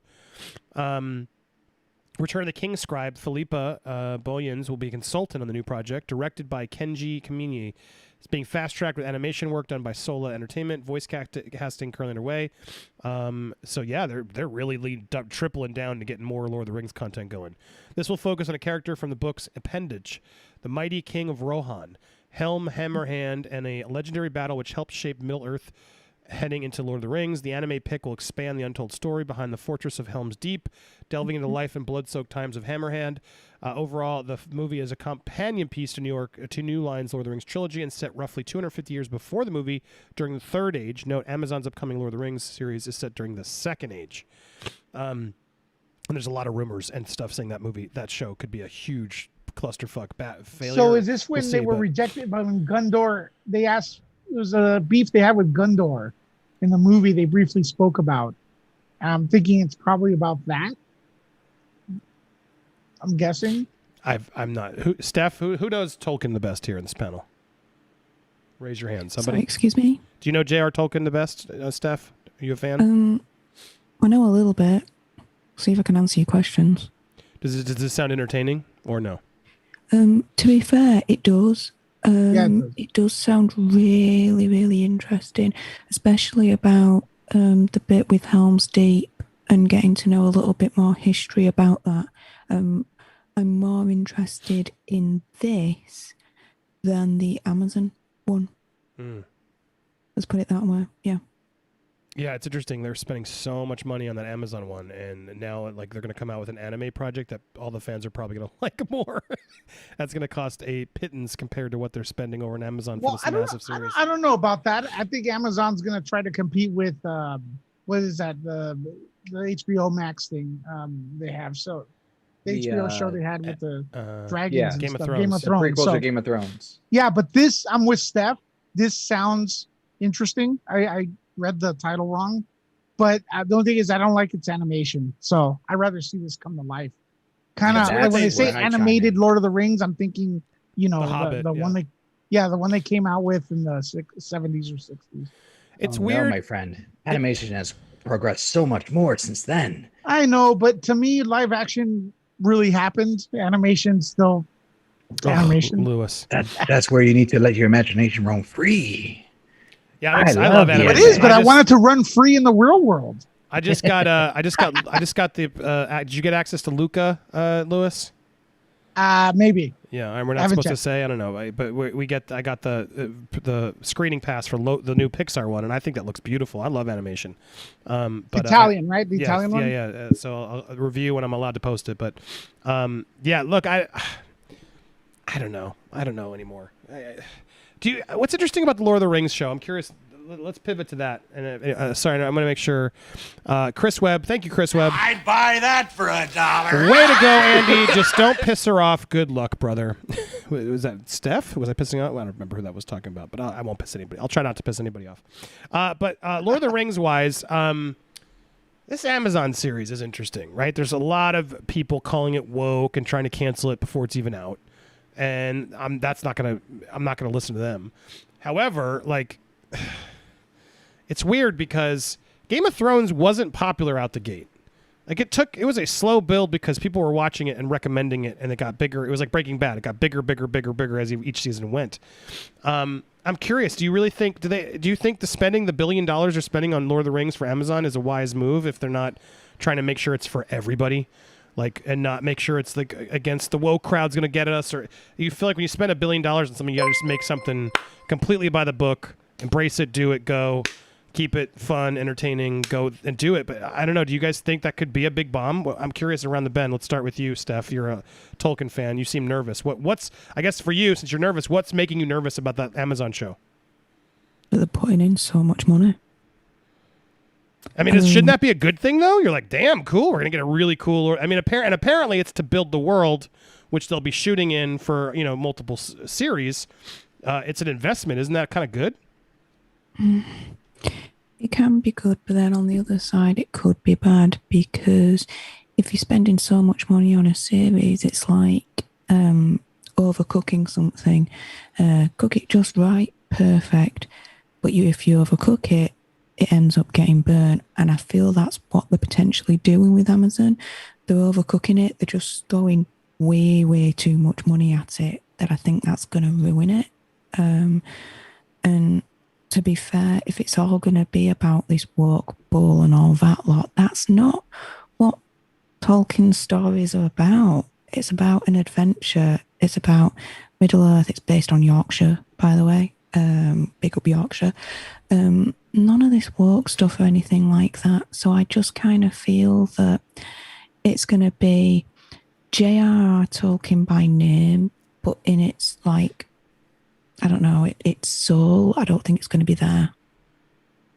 What about you, Adon? We're talking about the live action one now? The Amazon series. And chat, series? What's your interest level from 1 to 5 on Amazon's Lord of the Rings series? 5 meaning I'm going to watch it immediately. 2, 3 means maybe, we'll see. 1 or 0 means not at all. I want to see your scale. I'll judge as we continue. But what about you, Adon? Actually, I've been watching more Amazon series lately, not for the watch parties, but also for other reasons. And they've been winning me over as a network. So, like, I'm actually hopeful that and I do want to see it. And this is coming from a guy that I'm moderately a Lord of the Rings fan. I've watched the films, I enjoyed them, but like if I had to pick a Lord of the Rings film, I would have chosen Willow before any other Lord of the Rings, because that's my fantasy film to go to. And you'll get that too. The Willow series is coming, yeah. Exactly. And I'm so excited about that. Lewis, what do you think of Amazon? Amazon has The Boys. No, but of their Lord of the Rings upcoming show. Are you excited? That's precisely it. They have The Boys, and that tells you the quality of their production. I'm really the bloodiness. It's true. Yeah. I'm really excited about this. I'm a big Lord of the Rings fan. The movies won me over. I was hesitant. Fellowship of the Ring was so slow. I was like, what is this? Better than Star Wars, my ass. But you know what? Man, by the time the Two Towers came in, I was... and then the Return of the King, I love that. Hobbit, not as much. It was still kind of fun, but I'm really excited for this. But again, we haven't seen anything. Fake YouTubers are claiming it's woke. They claim they've seen stuff about it. There's nothing out there, ladies and gentlemen. But then again, who am I? They're casting black elves. Who am I to say anything? I only work with Amazon. That's it. So. I don't care if the elves are black, but apparently some people do, because that's who cares? Elves are fake. Exactly. That's not the problem. Idris Elba. Well, okay. Am I wrong here? But Lord of the Ring is based on like British kind of lore, right, Stefania? Correct. Is Idris Elba from British? Modeled on my home county, Yorkshire. There's black people in England, okay? So get out. But not back then. Not back then. There's no back then. This is all a myth. This is all fantasy, Correct. man. Correct. Well, the book isn't Look, I'm with you. I don't give a shit. Yeah. I think it's a silly argument. To me, what's so frustrating about the whole woke stupid shit, woke is Batwoman. Batwoman is woke because they shove it in your face and say it as part of the script. That's, to me, when things get woke. Like casting someone black or whatever, who cares? Like we got to get over that. There is a weird line of like people who are saying things are woke, and then racism. Like there really is a line that people need to be careful of understanding what the difference is. For me, that my definition of woke is when it's like you know, they make it about it, and it's like Batwoman's like literally the first thing you meet about Batwoman is, I'm a lesbian, I keep my girlfriends here. Mom's, whoa, yeah, da, da. It's like literally the first line of dialogue I meet of Batwoman and her mom is her complaining about her lesbian girlfriends. You're just like, really? That's the first conversation? It's that to me is woke. It's like, see, she's a lesbian. We're you know, blah blah blah blah. It's that to me is sort of the example of wokeism. Like, to me, just casting black elves. Let's see it first, because it's not based on a fucking book. So, you know, it's based on the right? It's based on the appendixes. Can I say? And also, I don't want to step on Stormy. Stormy, did you have an opinion on it? I'm excited to see it. I'm a big Lord of the Rings fan. I read the books, so I'm very happy to see this. Amazon has actually changed my mind on a lot of things. They did The Tick very well, The Boys very well, and so I really am looking forward to this. They have the production to do a pretty good thing, so I'm excited to see it. But I was also excited to see The Bad Batch, but I want to see first teaser. Then I'll give my opinion. There's not. I hope they don't put a Mega. 2 different companies. And also, I just want to add, because I always say this when this woke thing for Lord of the Rings comes in. You know, if you're a Lord of the Rings fan, like the movies that came out, Peter Jackson's, and now you're worried about this being woke, guess what else was extremely woke? Peter Jackson's Lord of the Rings. Yeah, it was just woke for that time. Right. Well, adding what's her name from Lost? Lost? On the female characters. Yeah. They were not in the book. The Kate book. Blanchett, all of them. Yeah, correct. Yeah. So Eowyn, I believe the numbers are really similar. Liv Tyler, she right? wasn't that heroic in the book from what you know. So yeah, that was really woke. So you're just not a Lord of the Rings fan. So there you go. Well, complaining about being woke wasn't a thing. It wasn't as popular back then, so it wasn't. Yeah. Tony Carrant, thank you, Tony. I'd buy that for $1. My dad is the king of Tolkien, and even he thinks the new show sounds bad. The OG animated Hobbit movie is my childhood sidebar.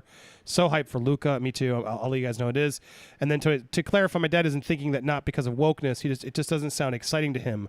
Yeah, that's. I don't know enough about it to know why, but. I'm not a huge Lord of the Rings guy. Like I like it, but it's not what I would go back to watch. But is he excited for the anime?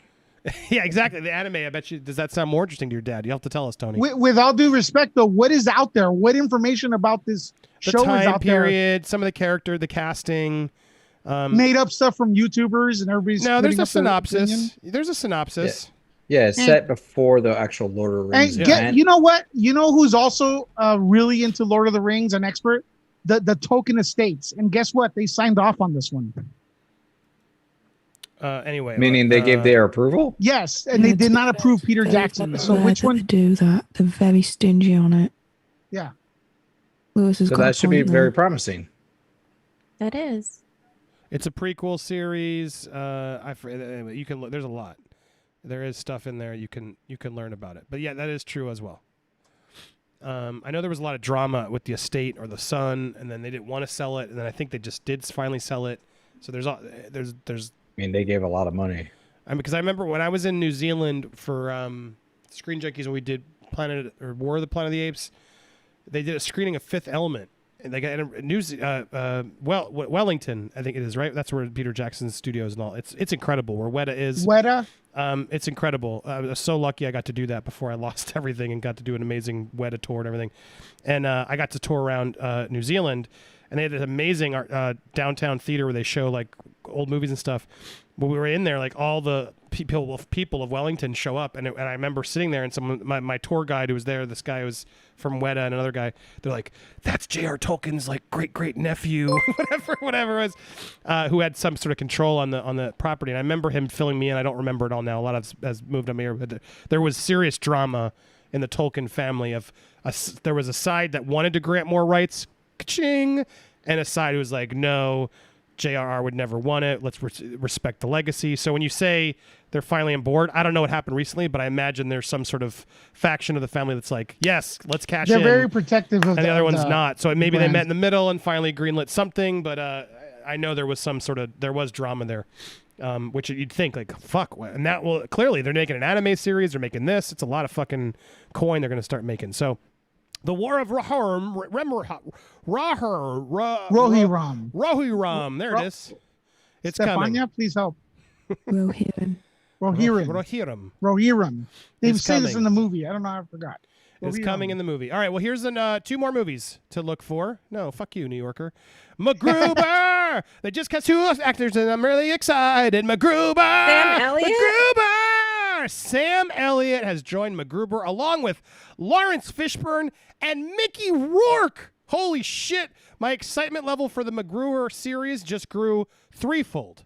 What an amazing trio of actors to sign up for MacGruber. So, yeah, they're bringing on Sam Elliott, Lawrence Fishburne, and Mickey Rourke into the MacGruber franchise, which will bring back Will Forte, obviously, as MacGruber. Kristen Wiig and Ryan Felipe will also return as their previous characters. 8-episode series.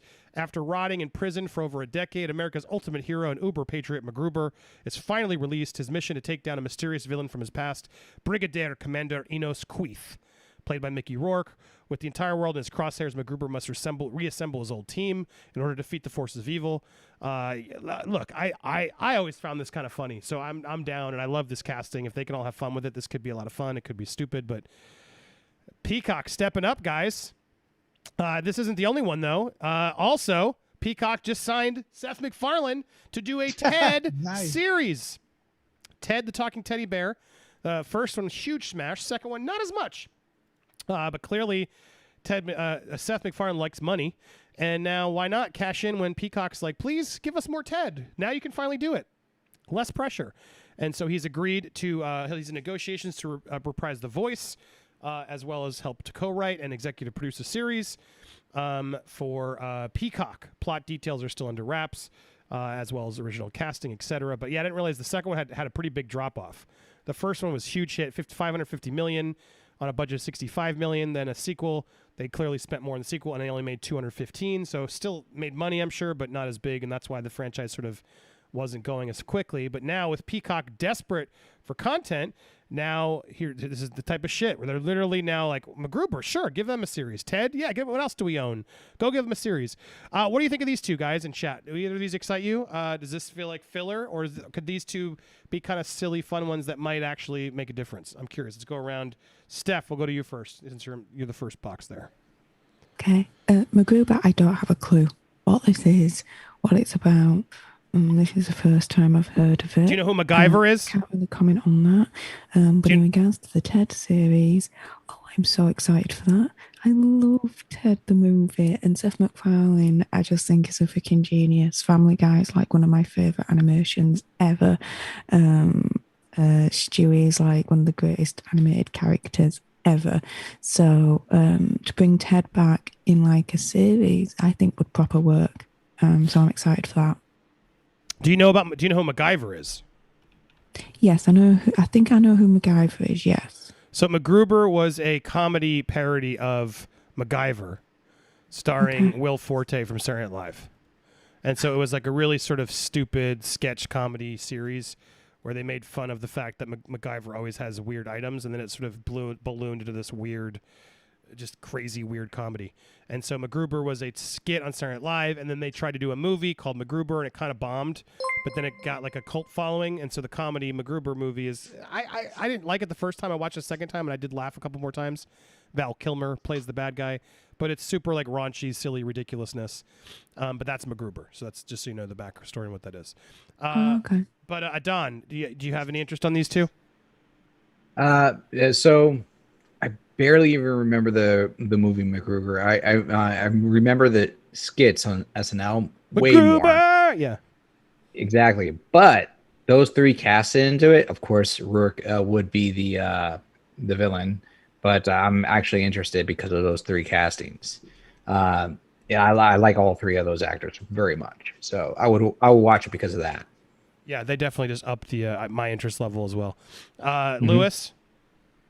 Peacock's making some moves. It's just that these sound like filler, kind of interesting. I see some people like you, Andy, are big fans of Ted. And is Ted going to go on Peacock as well? Yeah, that's Peacock as well. Yeah, they're going to make some big moves. The only problem is the name is awful. It is. Ted. Peacock. So. Oh, but Ted, the name is also stupid. It's like Ted as a show. No, Peacock is worse. Peacock's worse, so I agree. Yeah. It's a terrible name. Yeah, whatever. I mean, I'll check it out. Stormy, any interest in these two? Of course, yes. Both, yes. So you know MacGruber and you like MacGruber. I like MacGruber. I like Ted. I mean, I've also liked it's called, I think it's called the Rutherford Files that Peacock had an original on there. I've been enjoying that show on there. So I am looking forward to these two coming on there. So yeah, I'm interested. Yeah. I still like when was it Ryan Felipe puts the celery in his ass in MacGruber, right? Yeah. It's very weird. Exactly. Steph, does that make you want to watch it more or less? Well, things and butts combined. I'm a bit intrigued. Yes. She's honest. Ryan Felipe, he's handsome too, right? Yeah. Ryan Felipe with celery in his butt. There you go. Not bad. No, that's the best way to sell it. Go on YouTube sometime and just watch an SNL MacGruber. There's one with was it with Shaq? It's really funny. It's like the race one. Anyway, they're really stupid. They're really stupid, and then that'll give you sort of a sense of what you're in for. I liked MacGyver, the original MacGyver. Richard Dean Anderson. I didn't like that remake. I never even tried it because it looked stupid. Chris Webb, thank you, Chris Webb. I'd buy that for $1. It's the Similarian. The stories write themselves crazy on their own. Anybody know the Similarian? No. Nobody? No. Yeah. It's a Lord of the Rings thing. Oh. Yeah. I think they were written after the books. I didn't want to spoil that New York Rangers fan because I didn't want to say that. But yeah, the MacGruber, the ghost scene is a great one too. MacGruber is so stupid. It's a terrible movie, but I did laugh a couple times probably when it shouldn't have. All right, then we got that. So there you go, Ted and MacGruber. Peacock, finally something other than the Saved by the Bell show. Jesus Christ. Now this one, guys, whoo-wee. This looks fucking good. Did you guys all see this? No. No, I did not, but I could tell right now the detail work. I am already a fan. Here, you can watch it silently while everyone else. Look at that, Adon, right? It looks solid, man. It's beautiful. Oh, it's and really this coming well from done. the man who's like, I don't follow animation because that's not real people. Look at this. Everybody's in it too. Everybody's in it. I said it looks awesome. Ask me if I'm going to watch it. Are you going to watch it? Who's doing it? Kevin Smith. No. I'm totally watching it. I'm watching this. Look at that. Oh, man. Mark Hamill, a Skeletor. I mean, those are anime apps right there. That's an anime move. It's anime, but sort of also they're still encouraging the style from the original and all the characters. Yeah, no, but it's definitely more of an updated anime look, which of course, why not? It's HD and everything else. It's respecting the original, what people like. Orko, yes. Orko looks like he's a badass right there. Yeah, it's crazy. Look at that Orko. Look at that Orko. I want to put this in slow-mo. Let's play this in slow-mo. That's the most masculine I've ever seen an Orko. Yeah, you don't usually get to see in his arms all like of that split second. Facts. It really is a circle head. They never really show his head because it's always sort of the shadow. But now it's like, nope, that's just a black circle. Wow, good for them. I'm on board. I'm super on board. I can't wait. Look at that loincloth. Woo! Revelation. Part 1 starts on, when is the date? Part 1, July 23rd. Sold! Ding, ding, ding, sold. I did a whole video, guys. Nobody watched it and broke my heart. I did. I brought my figures out and I was fun. My 7-year-old self, I went and found the VHS tape of me playing with my He-Man figures from back in the day. And I used that same song because they used Holding Out for a Hero in the trailer. Don, go watch it with the music. It's even better. And when I was watching the trailer, I was like, oh my God, this is like bringing my whole childhood back. So I went back and I found my old video of me playing a He-Man movie trailer, 2 Holding Out for a Hero, all stop motion with these toys themselves. And it was a lot of fun to look back and have those memories. But it didn't do very well. And Steph's like, should we delete it? I was like, no. Sometimes, you do one for you, even if no one cares about it. Oh, well, that one's just fun to have up there. I have a lot of crap on my channel. That one I'm proud of. What were you going to say, Doug? I was going to say, like, I'm sure you've probably already noticed, like, they've re-released the remakes of those toys. Oh, I have it right here.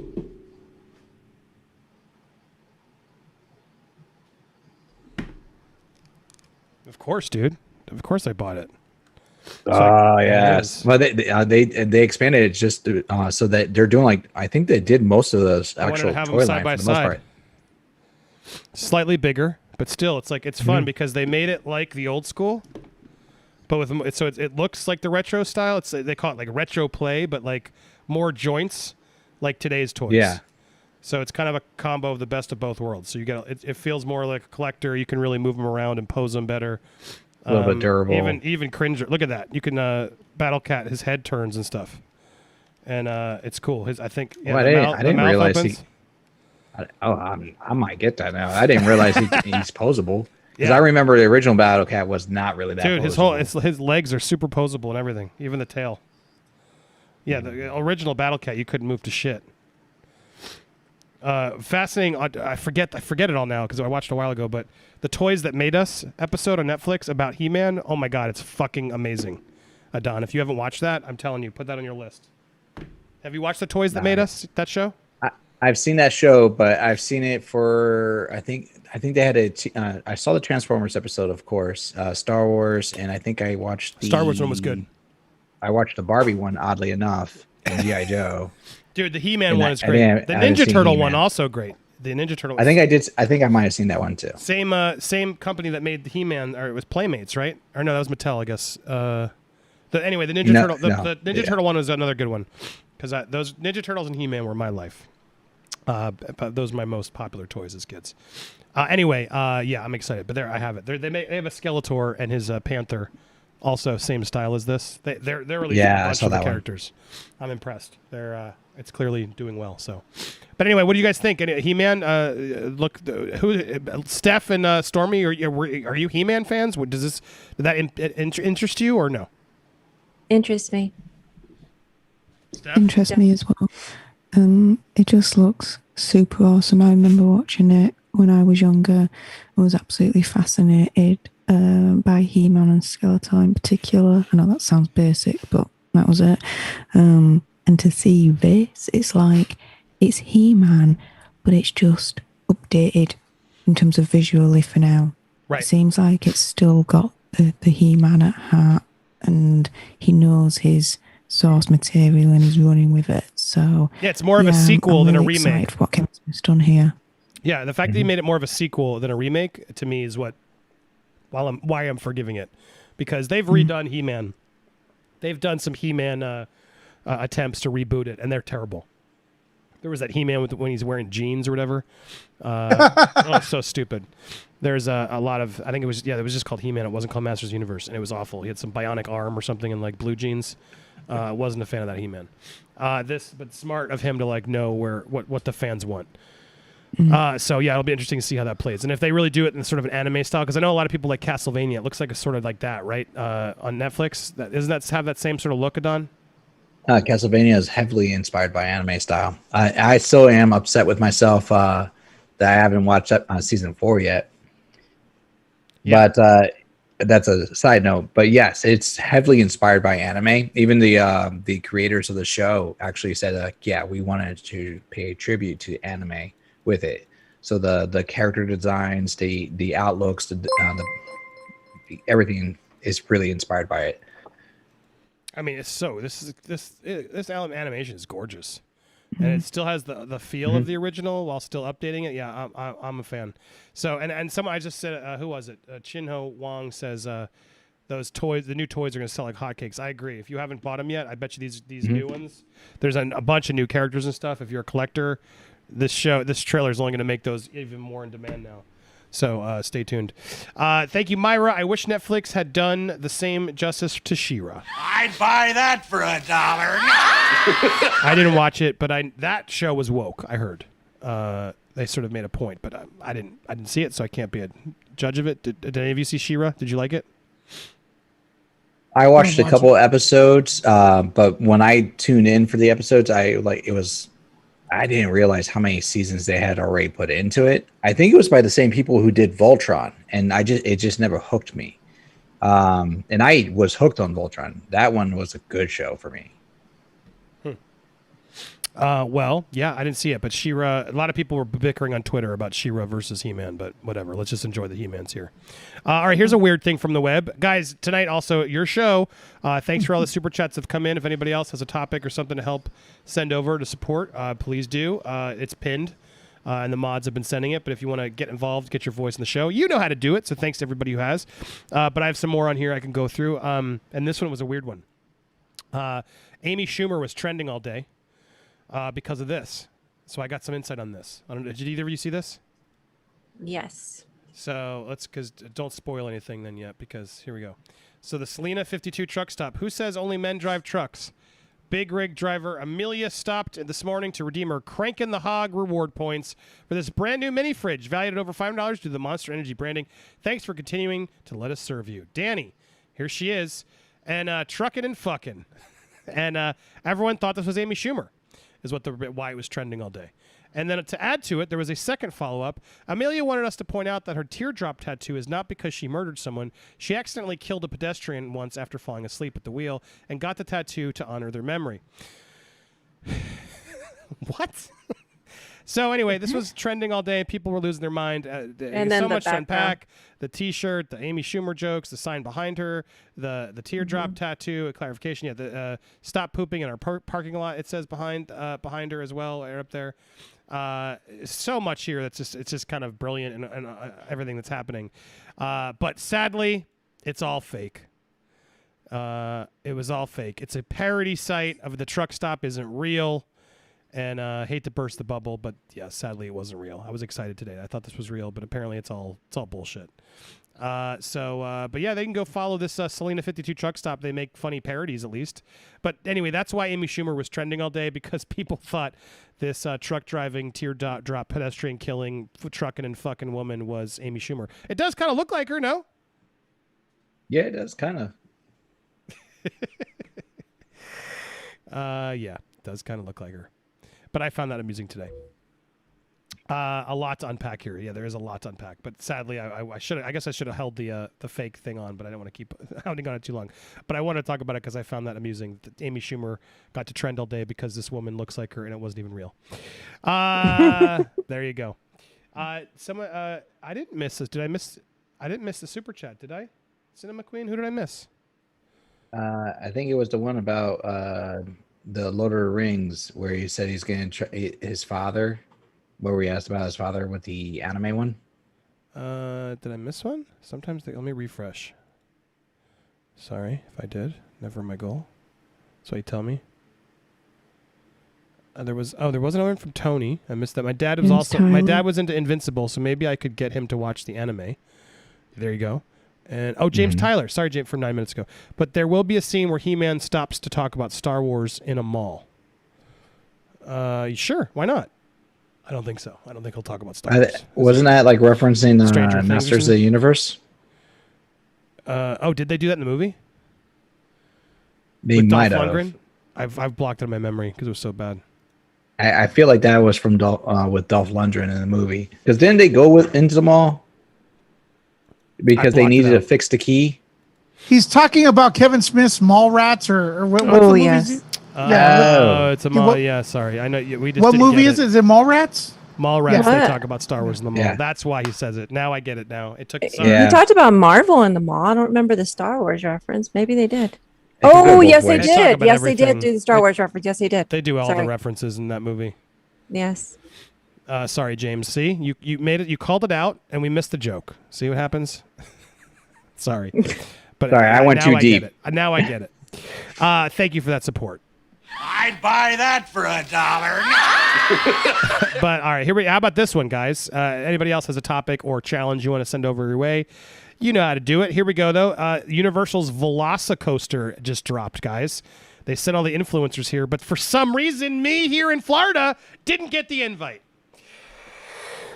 When I even have more Instagram followers than some of the ones I saw posting pics, I'm just going to say, but hey, what can I do? I guess I got to get a better Universal rep. I don't currently have one, so maybe I just need to get one, right? But anyway, I would have totally gone on this. So here's the new Universal coaster. I was going to say, should we watch the POV? Should we spoil this roller coaster and see if it looks scary? Everybody get in their chair, okay? Here we go. Hold on. Get in your chair. and move along with it. Okay, I'm going to turn the sound off. Okay. But here we go. Everyone pretend. Here we go. Everyone move along. Here it comes. Here we go. That's actually I have to pause it for a second. Sorry. Because of the copyright. Right there. I'm upside down. Now we're back. Whoa, damn. Woo. There it goes. There it goes. So far. Yeah. All right, hold on. It's getting a little fast now. It's getting a little. I'm gonna spit up so Andy gets I went upside down there. I think a little bit. That was a good turn. So far, it seems doable. All right, what's going on here? Okay. Whoa! Oh, that went out. Oh, there it is. Oh shit! Oh, that's the beauty shot. Oh, that's the beauty shot. Whoo. Oh, and now that you do the flips underneath, oh my God, that part sucks. I actually like that. I really that like part that, looks brutal. So it was a little weird in the beginning, but man, it really pays off by the end there. And then a full turn. Ooh, shit. Yeah. All right. Yeah, there's some legit turns, twists, and turns on this thing. Ooh. Oh, damn! Oh, right at the end, they're like, let's just give him one more twist, and back in. Well, that was short. It was how long? Roller was that? coasters are never as long as you expect. A minute. Them to be. That was a minute.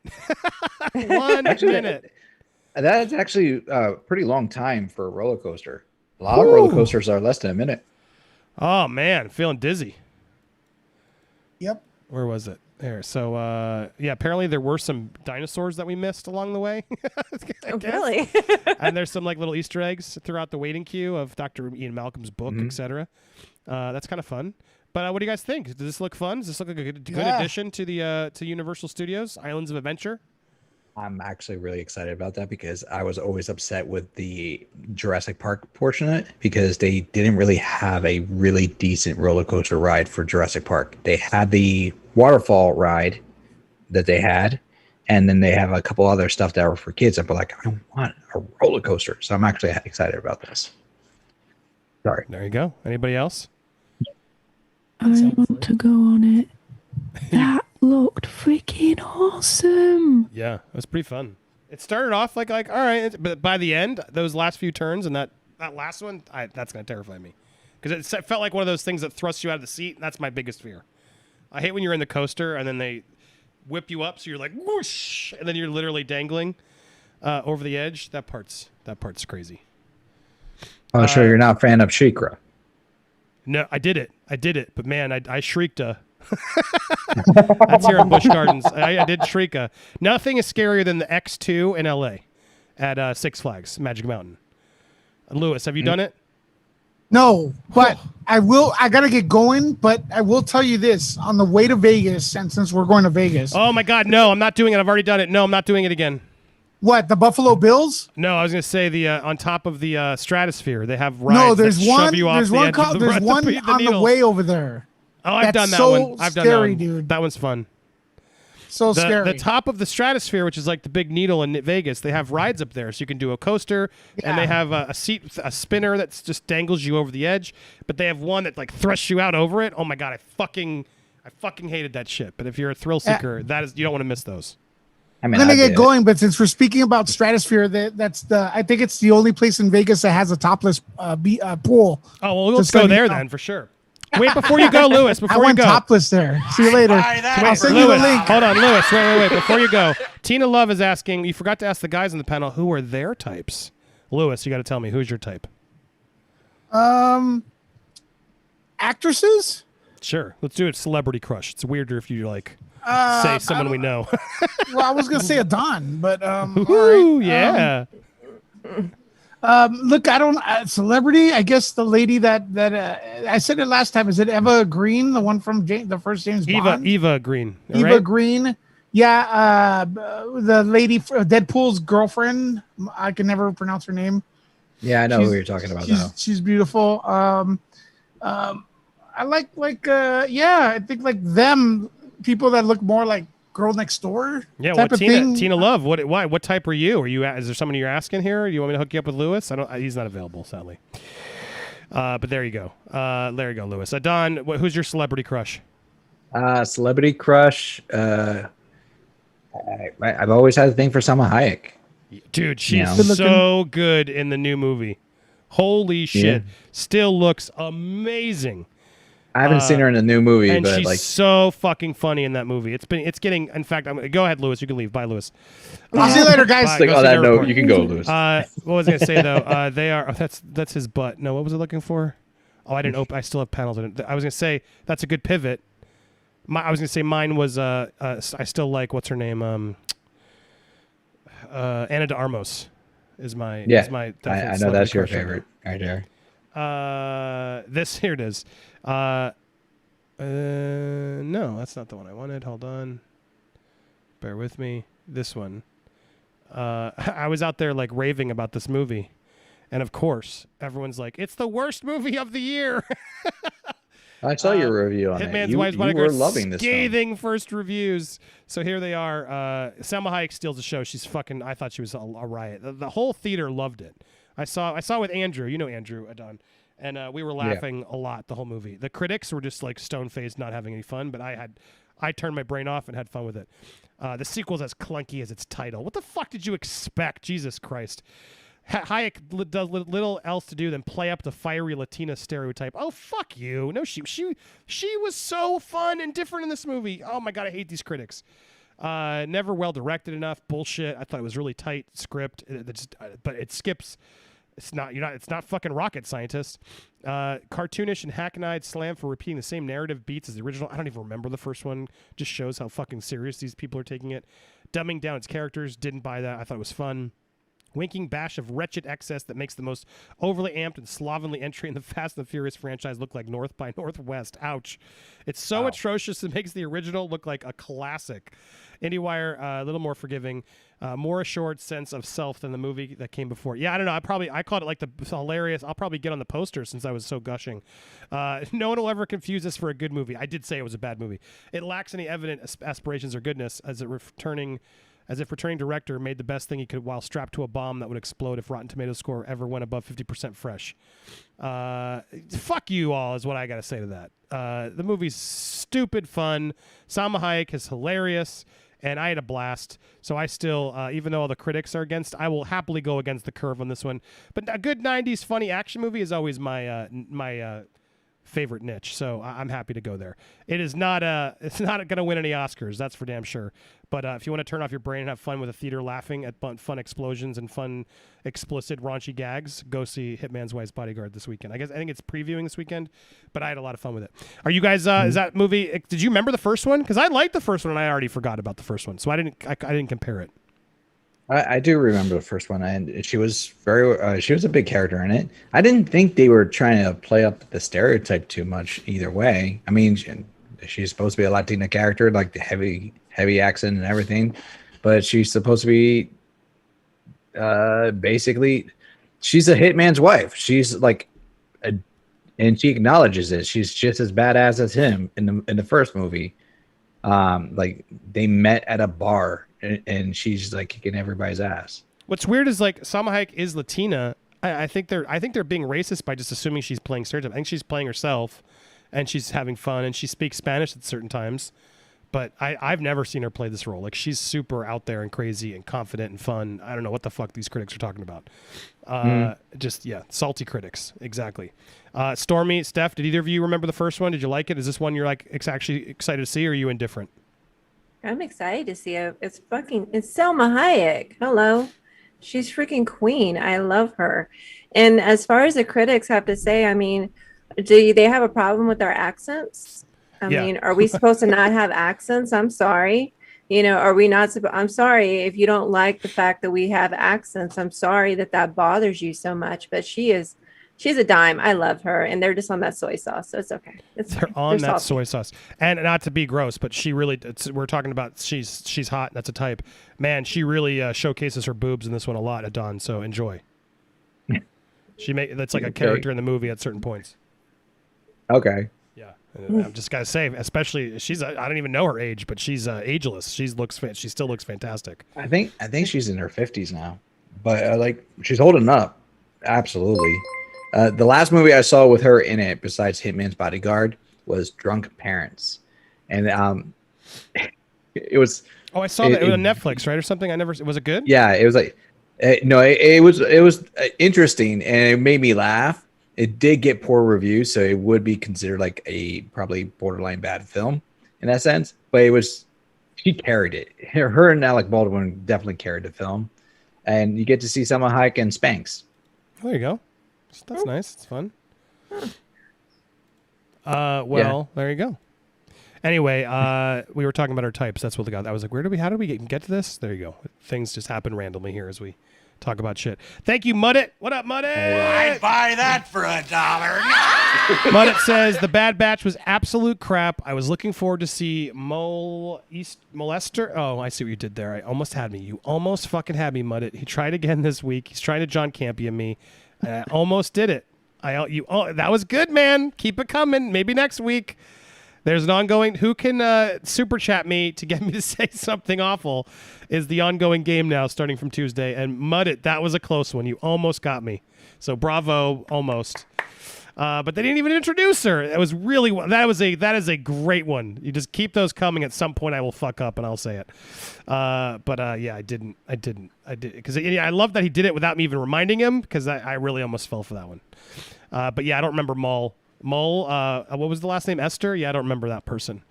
But kudos for you for the attempt.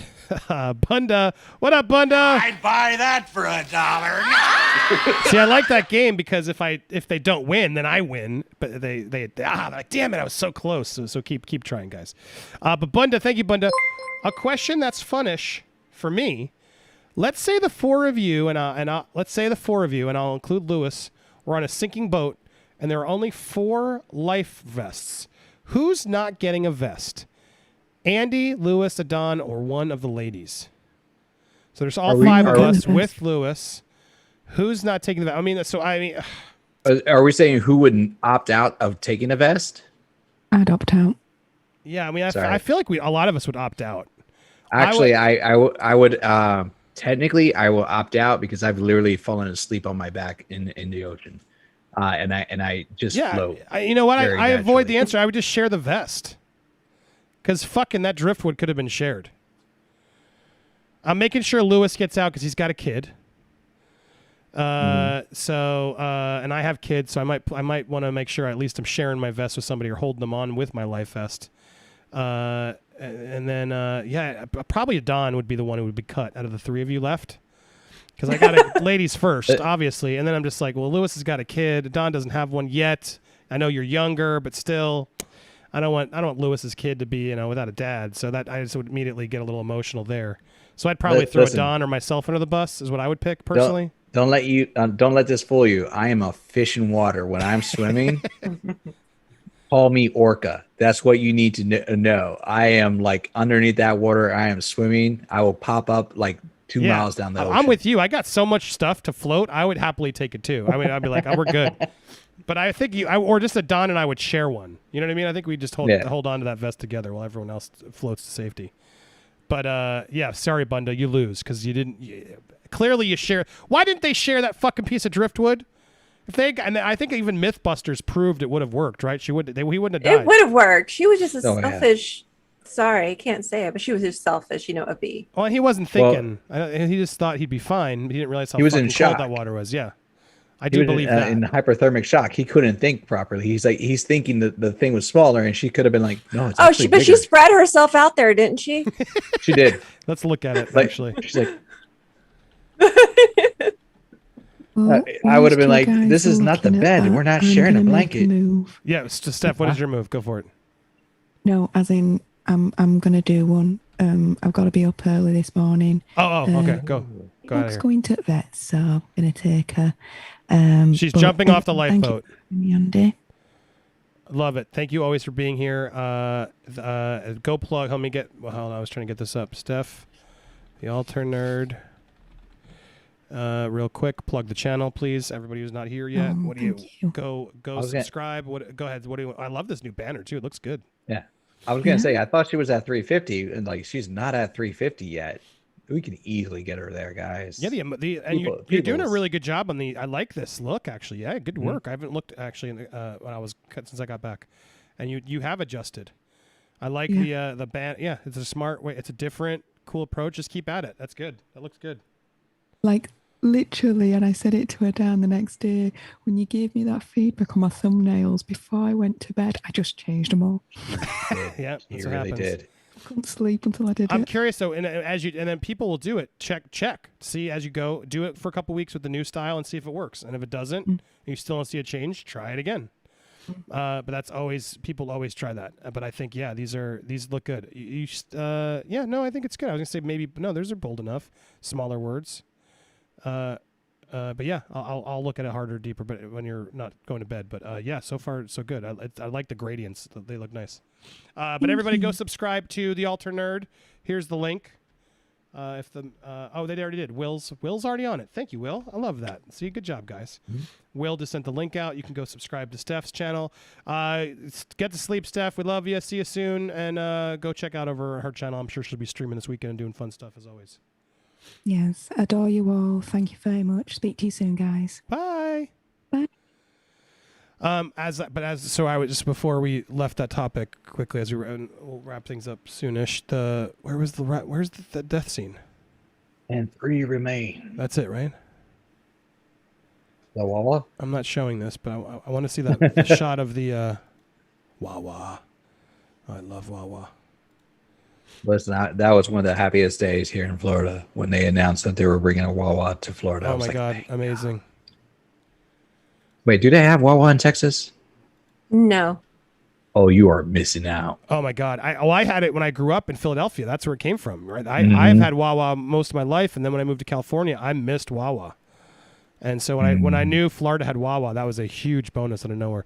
Yeah, but anyway, to before we wrap that, she is totally using that a lot. She could have easily switched with him, and he's now frozen. She could have switched over. She could have switched over. Yeah. She's like, "What? Oh, wait, you're come back, dude. He's dead. He's a fucking ice cube. You fucking idiot. And you fucking moron. What did you think was gonna happen? I guess she passed out. She did pass out. She would have been dead too. Even She laying passed on out the after he ice. dropped off. Oh, and then she let him go. I forgot. And he wouldn't sink. Would he sink like that? No, he wouldn't. Oh my God. That's for a fact. Let's just be she honest. had a vest too. Jesus Christ! Why didn't she give him the vest? I guess he had a vest. The vest wasn't the issue. No, the fact of the matter is, like, even if they were both on, the body heat from her and him could have helped keep him alive a little bit longer. Yeah. You know, Is that there's a lot of Fantastic things. Four? Is what Fantastic What? Four? Is one of the guys there that was with the flashlight? Is that can you go back? I want to see. Is that him? I can't see him. Oh, the guy that was on the boat. Yeah, the guy that's on the boat. Yeah, believe he's he talking is. about like Mr. Fantastic from Fantastic. Oh, Ian Grufford or whatever. I think that's him. Ian Grufford. I can't get a good shot of him. That guy here, you're saying? Yes. It's too dark to tell. Yeah, because when he approached the boat or whatever, he had that the flashlight, and I was like, and that's when I had kind of saw his face. I was like, wait a minute.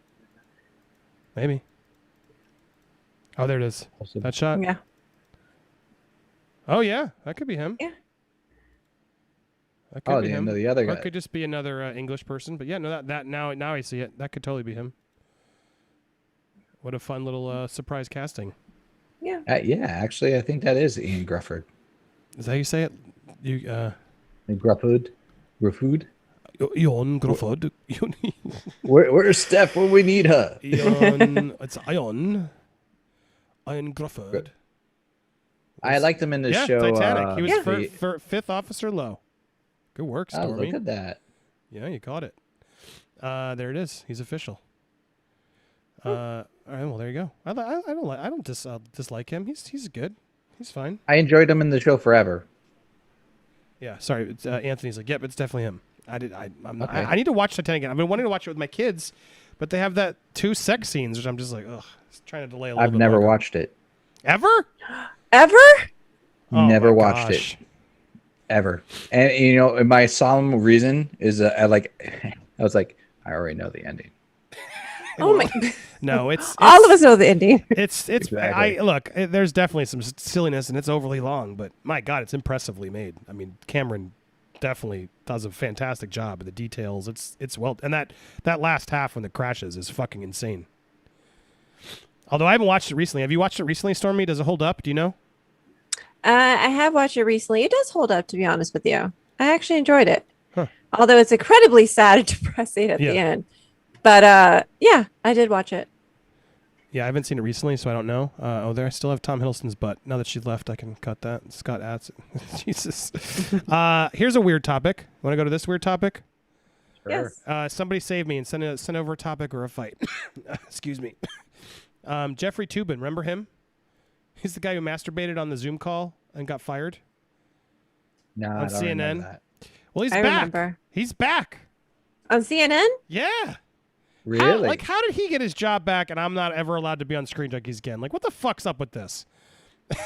Literally, the dude whipped masturbated it out. on a Zoom call, and 2 months later, they're like, "Yep, he's back on," and they just let him apologize, and he acknowledges, "Yeah, it was really stupid of me," and now he's back, and it's over. And I mean, good for him. People shouldn't be canceled, but my God, the time has changed. When the man caught masturbating on a work Zoom is back in, like, what was it, 2-3 months ago? Like, Jesus Christ. Obviously, I wasn't thinking or very much, and it was something to do with, and it was something that was inexplicable to me. I wouldn't exactly say my defense, because nothing really is in my defense. I don't think I was on the call. I didn't think I was on the call. I didn't think other people could see me, but I just had this urge to masturbate right after the work call. You thought you turned it off, the camera? Correct. I thought I had turned off the Zoom call and started masturbating after my work call. Now, that is not a defense. That is just deeply moronic and indefensible, but that is the part of the story. He then spent the past 7 months. Okay, so it was a little while. 7 months, the most miserable months of my life, trying to be a better person in therapy, bullshit. I don't believe he's doing this. Trying to do better public service, working in a food bank, which I certainly continue to do. Working on a new book about the Oklahoma City bombing. That's not depressing or anything. I am trying to become the kind of person that people can trust again. Well, look, I hope he's telling the truth. He'll be back on a regular basis. There you go. I mean, I'm happy because I feel like people should get second chances. We shouldn't be canceling people, but I'm kind of just still a little surprised. Does that surprise you guys? I mean, yeah. Well, I'm just saying, like, because, yeah, I understand you saying that was a stupid incident or whatnot, but like that's borderline, like if he was caught on the bus doing that, you know. He's in front of other people, and he's, I don't know how much was shown, but I'm just surprised. Stormy, what do you think of Toobin himself, and now back in the work already? Why would he do that during work? I'm still so confused. Like, why would you do that during work? And I don't understand. It's like, I don't understand how to feel about this. It's like, if you're going to fire him, let him go. I understand about, not wanting to cancel him, just because he's trying to take care of his needs. But oh my God, sir, there's a time and a place for that. Not between Zoom calls. I mean, what is wrong with you? Go to a bathroom and do that or something. Like, well, apparently he wasn't between the calls. He was in the calls. I think you're like, right. what? But you have to wonder what gave him the urge to quick. do it. Yeah, he's like, oh, that was such a hot call. I got to get one off before the next one.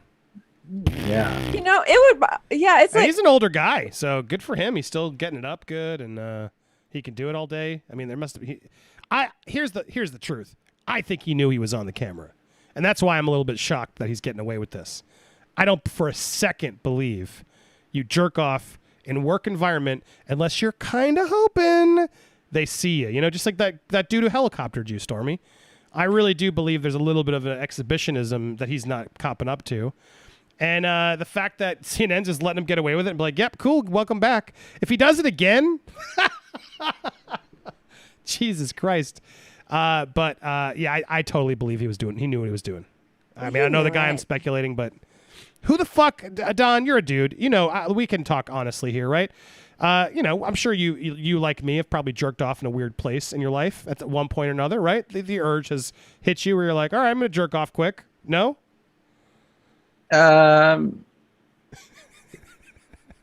He doesn't want to admit it. Do I have to turn off my camera? Do you want to admit that? No. Come on, Adon. And your whole life, you never did it in like a weird place? Come on. Guys in the chat, back me up. I've never jerked off in a weird place. I have had relations in like public place. Sure, before. that could be a weird place. That's what I'm saying. It's not just Yeah, in a bathroom with the door closed. I'm saying never by my. You've gotten but never by excited myself. by doing it something maybe a little bit more dangerous or public or whatever, right? No, it was just the moment at the time, but no, I never get excited about like be out in like a weird place or in a public place. It was more like, all right, well, Don's no fun. that was Yes, happen. I'm sure. I'm boring. I'm sure. I'm boring. Guys in the chat, someone else, maybe weird place is wrong, but just not locked in the bathroom is what I'm saying. You're not afraid to do it. My point is, I just don't believe that I don't believe it because guys like to do weird things. I do believe a lot of guys do. But the fact that he took it to such a weird place that he did it during work calls, to me, makes it feel like he really has a weird, he's really done it in weird places. And so that to me is my point. Like, there are guys that will just do it. I think that we do it in a weird place, but, safely and legally. But my point is, if the guy's doing it in such a weird way that he's like, I need to do it between work calls, well, that's just with his camera on. Yeah, well, it's just like, what a weird mindset. Like, I look, I've gotten horny at weird times, sure, but never usually during work calls. It's like usually a mood killer. It does the opposite effect for me. That also begs the question: was he like watching or reading something on the side, like? Or was one of his coworkers, or did one of his coworkers do it? That would be, if I was a woman in the office and like I that happened, that would be in my back of my mind. It's like, oh my God, I just got off the call with him. Was it me? Was it you? Correct. Was it you? Who did it? So I would think it would kind of cause to be honest, I give him a lot of, I use this really loosely when I say respect for going back, and saying I'm sorry. But at the same point in time, it's like, dude, everybody knows in your workplace, like nobody's going to Zoom call you now. People are going to knock before they go in your office now. Like, ooh, that sweater vest. Exactly. So yeah. Look, I bet you there are some women who've done it in weird places too. I shouldn't have just said men. But look, I'm sure there are some people who like, and I know there are who like do exhibitionists is what it's called, right? Who like to sort of do it in public, or maybe someone through the windows looking at me, right? That's a thing. So I don't believe this guy's not an exhibitionist of some kind. Why would you even risk it? Why would you be by your work computer between calls? That dude had that camera on purpose. He was hoping one of his workers was watching and maybe into it, and I was like, "Hey, want to do that with me next time?" So. The chat is saying something though. They said that jerking off is different than sex. Are we talking about sex in weird places? Because then I think that they really will start talking about where they've done it there. Sure, reveal whatever you want. But I was just talking about the solo act. But I mean, like hotels. But yeah, I guess that's not really weird. But yeah, see, you go to a hotel sometimes, you just sprawl at a red light. I've done that. Someone at a red light. There you go. I won't say your name. I've never done that at a red light though. In an Arby's? Was that jerking off? Or was that jerking off, or was that actually like you're having sex? More questions. Someone at the Arby's, yeah. Should we take calls? What was I going to say? I have questions. Someone said movie theater, and Pee Wee Herman did that. But it was a porno theater. I never really had a problem with that. It's an adult theater. What the fuck else is the point of it? As long as he cleans up himself and it is what it is. Like, I don't know. Yeah, I'm sure that's better than doing it on a work call. Yes. So, yes. And that would be a weird place. Mm-hmm. Yeah, I would. But yeah. Anyway, I don't believe this guy is the bottom line. But but the reason also I was almost did a video on it today. I just didn't have time. But the fact that they hired him again. I mean, wow. He must have some. I think he's a lawyer. He must have some dirt at somebody at CNN. Because I'm shocked he's not just pushed out and we don't ever hear from him again. That typically is what happens on these things. But the fact that they not only are like, well, all right, we're bringing it back, and then we'll address it, and now it's a news story, and then, all right, let's just ignore it and move on. That's typically what should just happen. And that's not typically what happens. It's not what happened to me. I mean, still people who won't even engage with me. I didn't do anything. I mean, Jesus Christ. Jerking off on a work call? That's bad. That is, and flirting with fans is, I guess, questionable for a lot of people. But Jesus Christ, I never jerked off for them, or at work. Christ.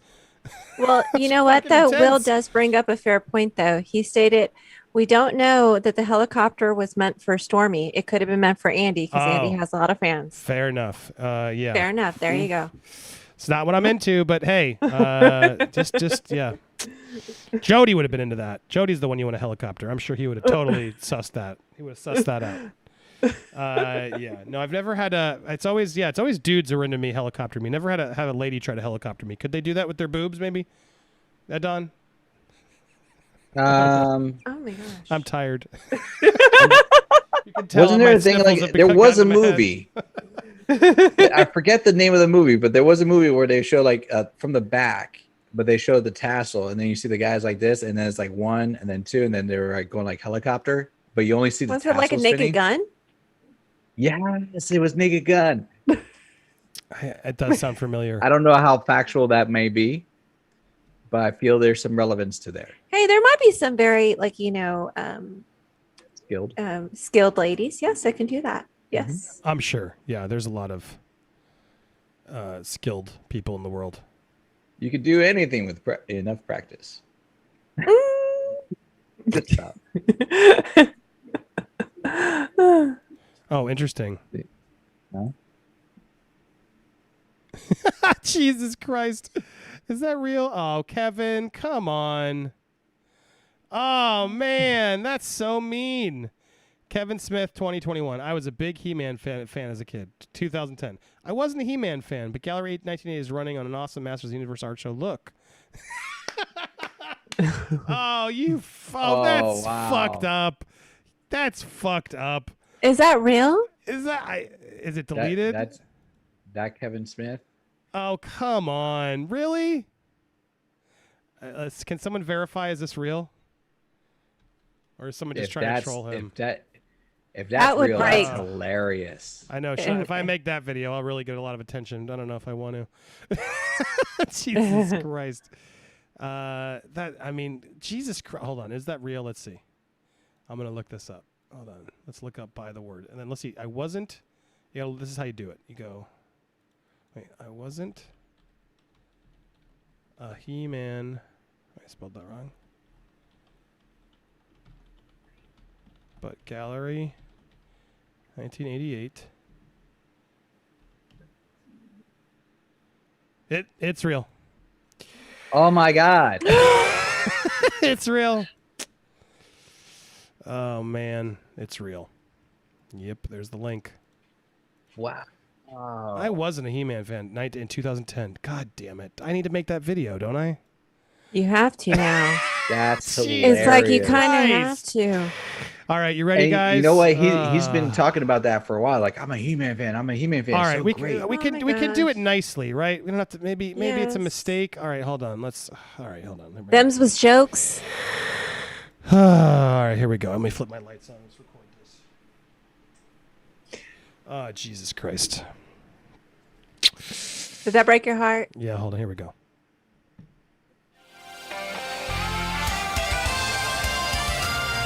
Welcome to Popcorn Planet. We were live. We were having fun. And then Steph, the alter nerd, had to go and just F things up. I was on a high, guys. I was complimenting Kevin, and I'm still going to compliment Kevin.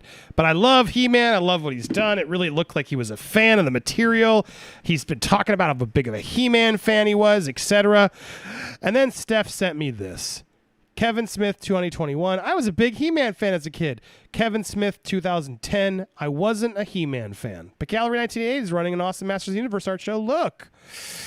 I thought, you know what? Look, this is an image. This can't be real. Then I searched it, and it is, in fact, real. That is the link. You can see I've refreshed the link. That is a link from 2010 by that Kevin Smith.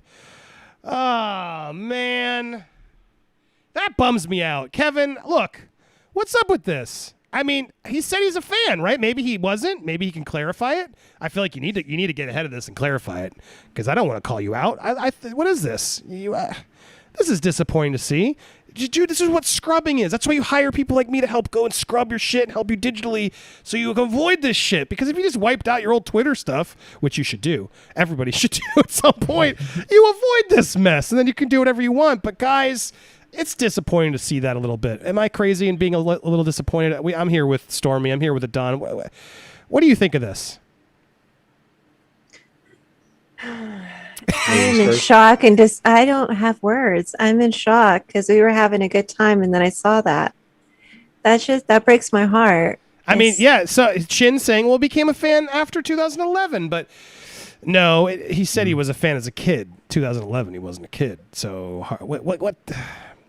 You don't forget being a fan of anything as a kid. Yeah, I mean, I was a fan as a kid. Look, it's even broken because I chewed on it and stuff. Because I was a fan. I proved I was a fan of the kid. Do I have to pull my video up again, guys? I was such a fan as a kid. I literally had them there.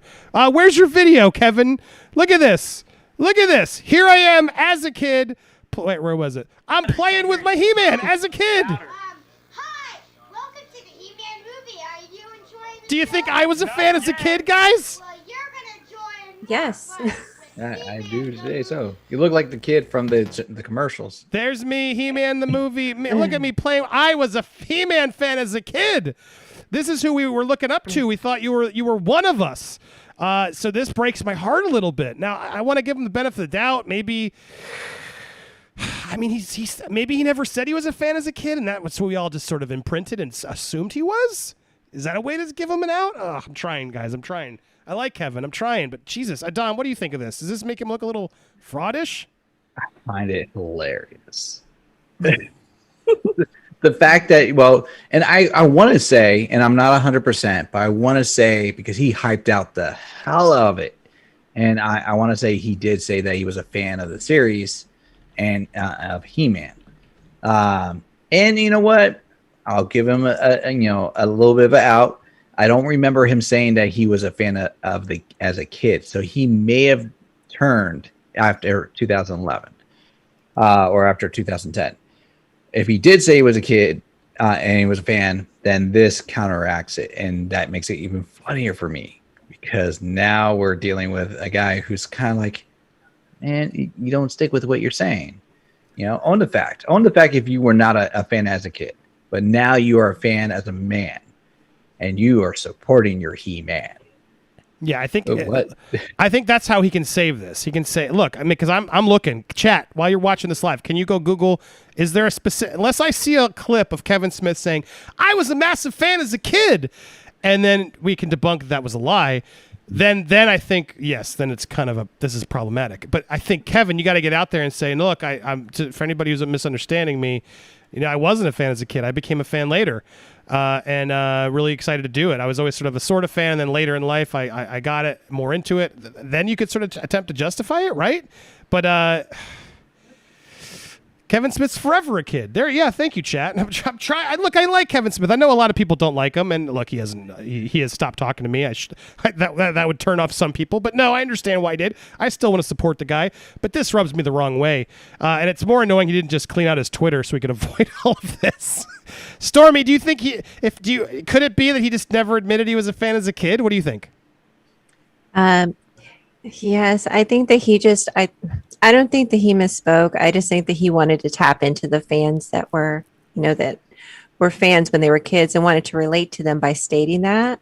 But I honestly, that breaks my heart. I wish he would have just said, hey, I wasn't really a fan as a kid, but now, like Adon said, I'm a fan of it. I would have respected him for saying that, but that's just, it's like I don't know. I don't like to use this word, loosely, but it's like a fake nerd or a fake, fan. It's just like that breaks my heart.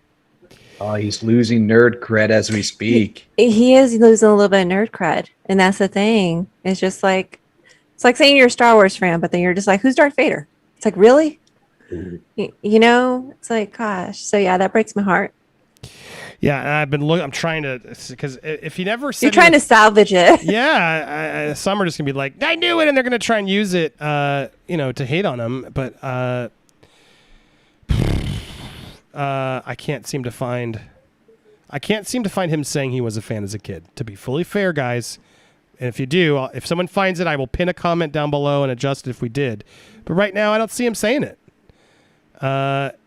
He's allowed to see or sort of know. Our manifesto was to be fan servicey. We did not have a kind of creative, let's call it freedom, to reinvent the franchise the way that She-Ra did, and did it brilliantly. But He-Man messengers, But She-Ra isn't even era, and in fact, that's what we were allowed to do. To be honest with you, I wouldn't have taken the job if they were like, you get to reinvent He-Man. I'm really not that creative. I wouldn't be the guy you tap to reinvent something, but if you want to keep it going lovely, true to franchise, and just growing up the characters a little bit, I'm your guy. So yeah, see, he's not saying he's been a fan. He hasn't gushed about it. So maybe that would check. Oh, Steph's sending me stuff on WhatsApp. Uh-oh. Did you find it, Steph? Are you gonna break my heart? We're live. Sorry, guys. Oh God. Yeah. How do I get this in there? Is there a link? I need a link, Steph. Hold on. I can't get this in copy image. It won't let me paste. You sent me an image on WhatsApp. I can't open it. I'm live. It won't let you paste it from there? Kevin Smith described. He-Man superfan. Oh man, they're gonna rip him out. Oh, I mean, so Cosmic Book already did it. So here we go. Everything I've ever worked on, like Tony said, this is easily the top 5 my favorite, most satisfying projects, said Smith, a He-Man superfan who showruns Relevation. When I die, they'll be like, he made Clerks, remember, because that's the most memorable thing. I think this is a running shot. Be like, he made Clerks in that one cartoon. I mean, he didn't say it. He didn't say it. Cosmic Book News likes to throw people under the bus. They make a lot of stuff up. They want to cause damage. Yeah, I don't see him saying it. In addition, video on the YouTube channels, the actor with what appears to be tears of joy. I mean, he was excited because this is a big franchise for him. Like, I can't wait, Smith says as he claps. By the power of Grayskull, man, this is fantastic. I'm a big genre fan. I'm a big, obviously, DC Marvel Universe fan, but the Master of the Universe family as well. Master of the Universe is like right alongside with it, okay. However, Smith says he didn't collect any of the figures as he was 14 at the time, but he claims he watched his friends and was fully into it. Unfortunately, it came right. See, he's admitting it. Fortunately, it came right as I stopped collecting toys, and when I stopped collecting toys, it was my mother who told me, "You're 14, no more toys." So I watched my friends buy the toys, but I was fully engaged with the cartoon because I was an after-school kid, so I'm well versed in the lore. See, he's not all right. This makes me feel better. Does that make you feel better, guys? What do you think? Yes. I think this is debunking. That is understandable, and I think that other thing that they sent was just clickbait to state, they put words in his mouth, but he never stated that he was a fan as a child, So he gets his nerd cred back. He owned up to it. Yeah, Cosmic Book News is it is offense, I guess.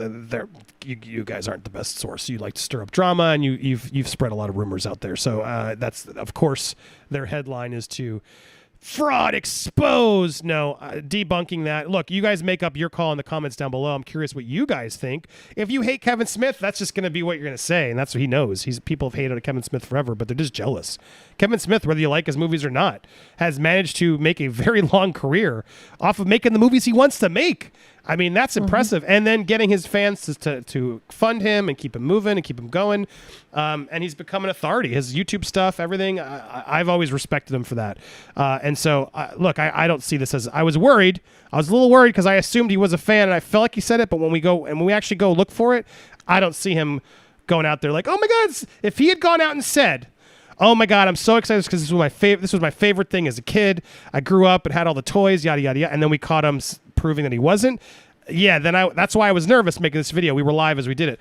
I'd be nervous, but I'm curious what you guys think. Or do you feel like this is still sort of annoying? Judging by his actual comments, I'm not as worried.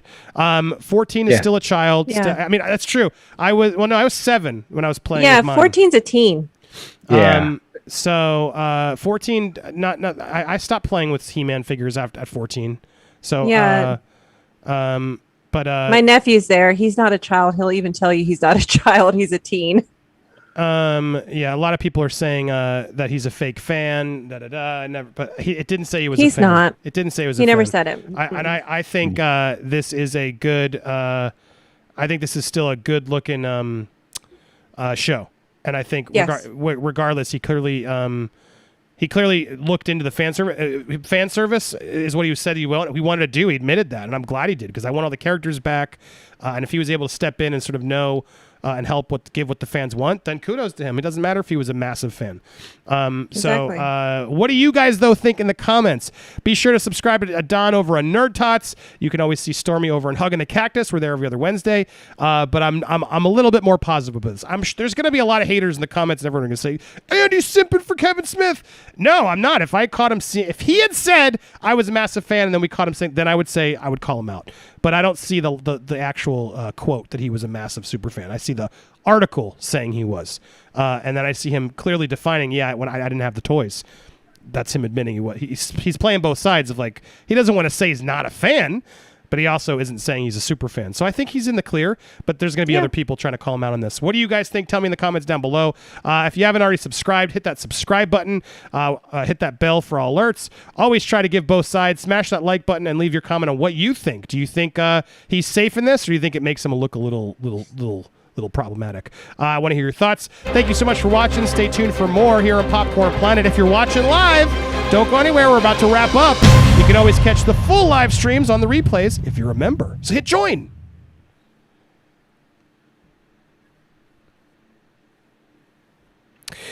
All right, we're back. And the comic book Steals and Deals became a Popcorn Planeteer. Thank you so much. Buy that for $1. Sorry, I was turning off my light because it's getting too hot in here at this end of the day. As I've stood the whole show. I'm good. Now I need to sit. Now I'll sleep well.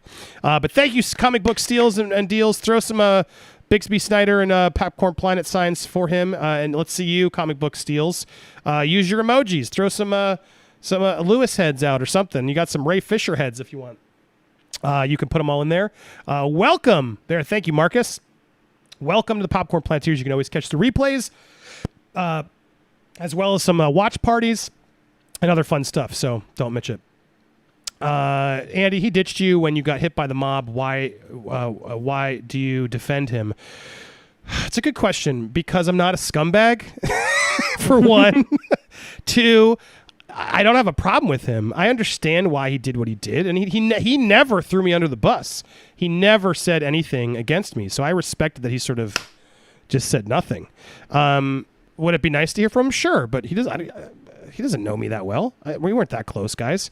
There are people that burned me that I will call out in a heartbeat, but Kevin didn't do anything. Who knows? If you're polite to him and you don't become a bitter asshole, maybe you can rebuild some trust and be good. There was I understand why, and I did a video on it for purpose. You can go look up on the channel Kevin's story. But there was like an out of context chat that I think he saw where I was like using what's in the box and his name to hit on girls. And I could see how he might have saw that and thought, oh, this fuck that. And at the same time, he was also dealing with Harvey Weinstein. So he was in a bad spot. So I never, because he didn't ever call me out directly, I never took it that personally. And if you're a nice person, sometimes people are more likely to come back. I don't want to Ray Fisher Kevin Smith because I actually was a fan of him. He's a good dude. So that's to answer your question. Why is there a Ray Fisher emoji? Why not? Because use it in context. When we want to talk about something fake or stupid, you put him up. What do you guys think? Should I be bashing Kevin Smith, or do you think I'm doing the right thing by just being honest and being normal about it? No, I mean, if he did the thing that where he's like, I'm a super fan, I was a fan as a kid, then he earned it. But no, he didn't. And I think you're better off just sticking to your guns on this one. Say there's no need to bash in that. That's my opinion. Correct. I agree. Stormy, anything else to add as we wrap things up? No, I think that you're correct. I mean, there's no need to bash him. I mean, he didn't do anything wrong to you or anything like that. So why would you do that? So yeah, just wish him the best of luck. And, he looks like he's going to have a great show. So that's all we can look forward to. Well, there you go. Yeah. Well, speaking of Ray Fisher, since somebody brought it up, it looks like Marcus just sent me, guys, are you excited? Because you can go to Eternal Con and see Ray Fisher. Get your tickets today. VIP meet and greet also. Eternal Con, I have no idea where this is. but let's go get it. There you go. I mean, this is what Ray Fisher's going to do for a long time. And you know what? Good for him. He'll be able to make some money off all those Snyder fans who will come talk to him over and over again and pay $20 to sign an autograph, I guess. But hey, there you go. This is Ray's new career. Good for him. Right, guys? I wish him well. Best of luck. Go. I'm curious, go, how go much get is that he dough. going to charge? Yeah, very good question. Marcus, send me the link. Because I remember when we saw Carl Weathers, we were like, it can't be that much. And then like we saw how much Carl Weathers was let's charging guess. when we were. Let's see. Oh. Let's see. I wonder if they'll say it here. I mean, they have some good guests. Brandon Routh.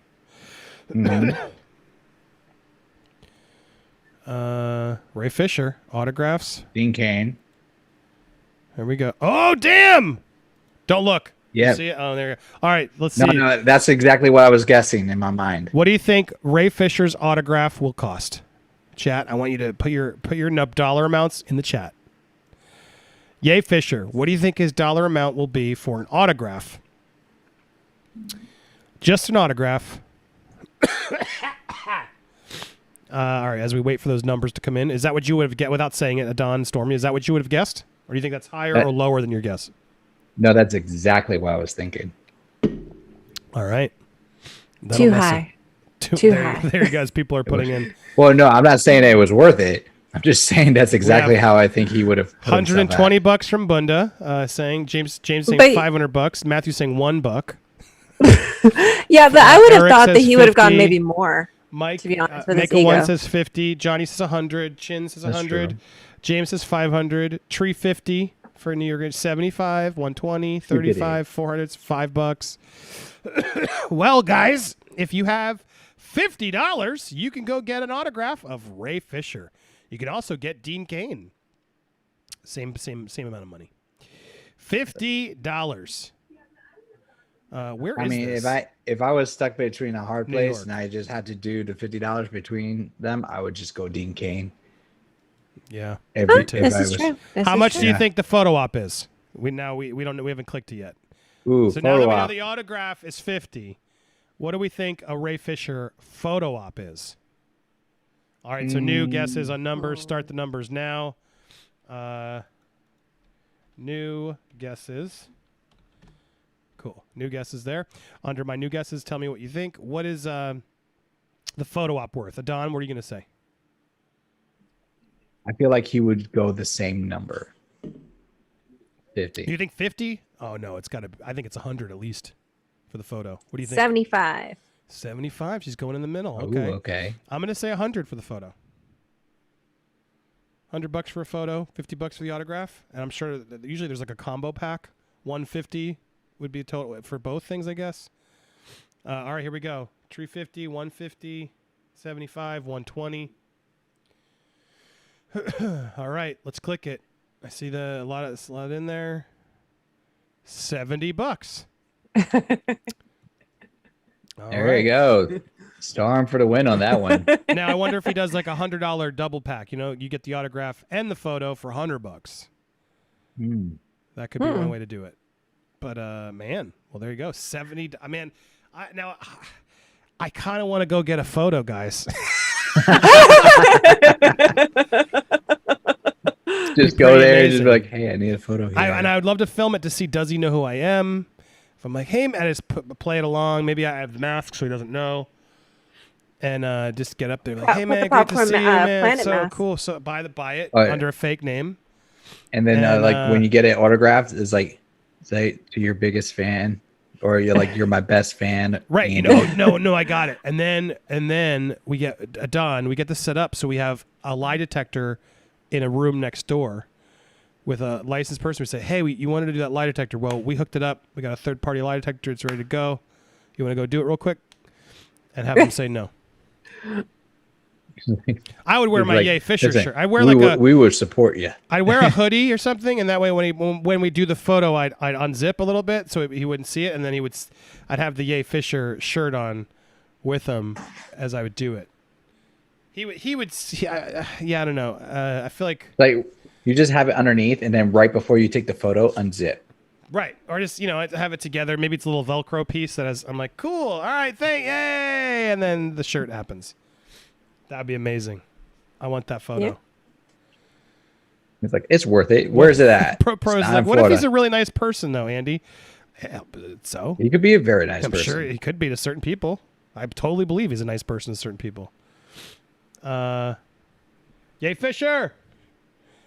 I just love to see how he handles it. I'm sure he'd probably play it nice and cool. Or do you think he'd stop the photo? Ooh. Do you think he'd actually? Do you think he would? Do you think he? Let's be real. He knows who I am.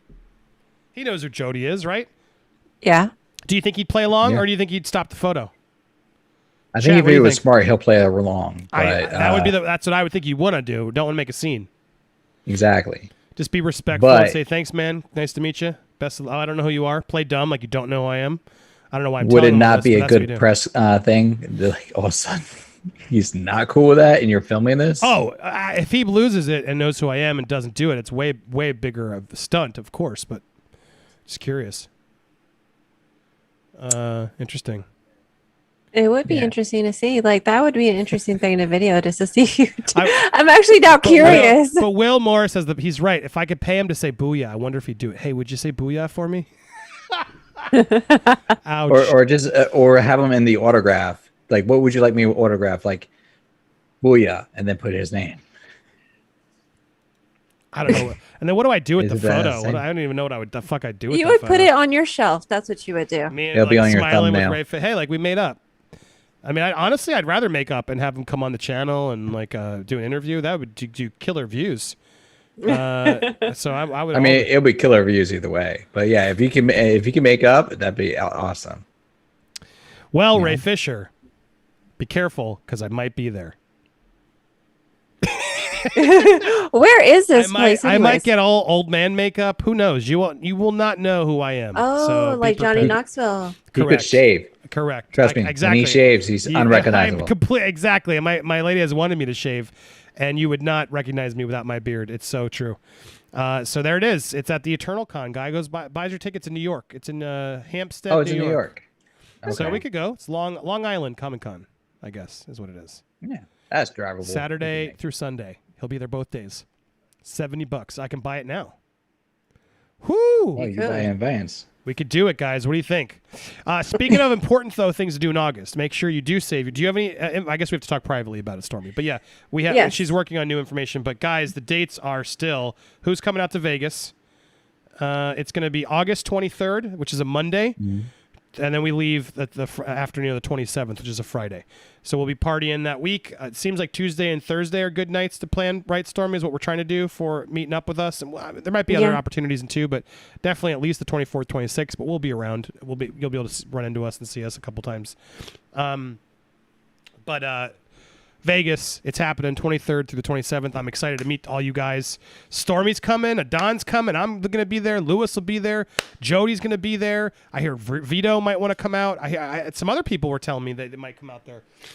So I think it's going to become a fun, stunty little thing where a lot of people are going to drive out from LA. So you're not going to want to miss this one. Come on out. I think it was Midnight's Edge said they were considering they're going to be there around the same time because the Star Trek thing's right the weekend before us. It might end up being a big, huge, crazy party, so you're not going to miss that week. Come on out to Vegas. Vegas! Oh, yes. Vegas, baby. I need to put that on my thing. Yes, you've been talking about I know, it. I keep forgetting. Yeah, I'm going to bed now because I've stood up and I have, everyone keeps telling me I look sickly. It's just because I have a bit of a sniffle. I need sleep. But thank you for being here. You guys kept me up and kept me excited. Appreciate all you guys who watched. Thank you, Adon, Stormy, for being here. Let's give Adon the proper plug here. Nerd Tots. There it is. Go subscribe to the Nerd Tots. Here it is. Come on, how'd you let Steph pass you already? Come on, man. She zoomed She's past a me. beast. There's Nerd Tots. Go support. Yeah, I mean, I'll take any support I can get. Like you guys, we are doing more of live streams now than anything else. So we still have our D&D, and I'm gonna probably be cooking this weekend. Ooh. Of course, doing the Bad Batch. So hopefully they'll pick up and be better. But and we got Loki, and we're watching now Jean-Claude Van Johnson, which is a fun show. Yeah, you're picking interesting, fun, different stuff. So good. We're picking stuff that are like off the wall stuff that, you know, it could be fun or it could not be fun. It's just, you know, let's pick stuff that's not like the norm. So that's where we're going for. Well, there you go. You can go support Nerd Tots. And Stormy is over on Hugging the Cactus with me every other Wednesday. We had a good stream last night. You guys missed it. Positive stream celebrating Johnny Depp. Anything else you want to say, or your typical give your nice advice, Stormy? I just wanted to tell people thank you for giving your time, because time is non-refundable. Thank you for spending your evening with us. It was much appreciated. Remember to be kind, make good choices, and above all, drink water, people. Get up. You're literally a houseplant. So get up and look at the sun outside, and I hope everybody has a wonderful evening, and we'll see you next time. Yay! Hold on, let's get you both. As I get my water, as I've been standing up this whole stream, make sure you guys do it too. Water's so good, guys. So had such a fun stream. We'll be back next week, Tuesday, Thursday. Lots more coverage tomorrow and ever all over. If you just stumbled upon the stream, let me know and hit that subscribe button. Make sure you guys check the alert. They're really cold me down as always. So just double check it always if you can when you're with me. Hit that like button. The like button helps, and leave that comment if you see the stream pop up again. All that engagement helps this get discovered. Thank you guys so much for watching. Stay tuned for more. Bye.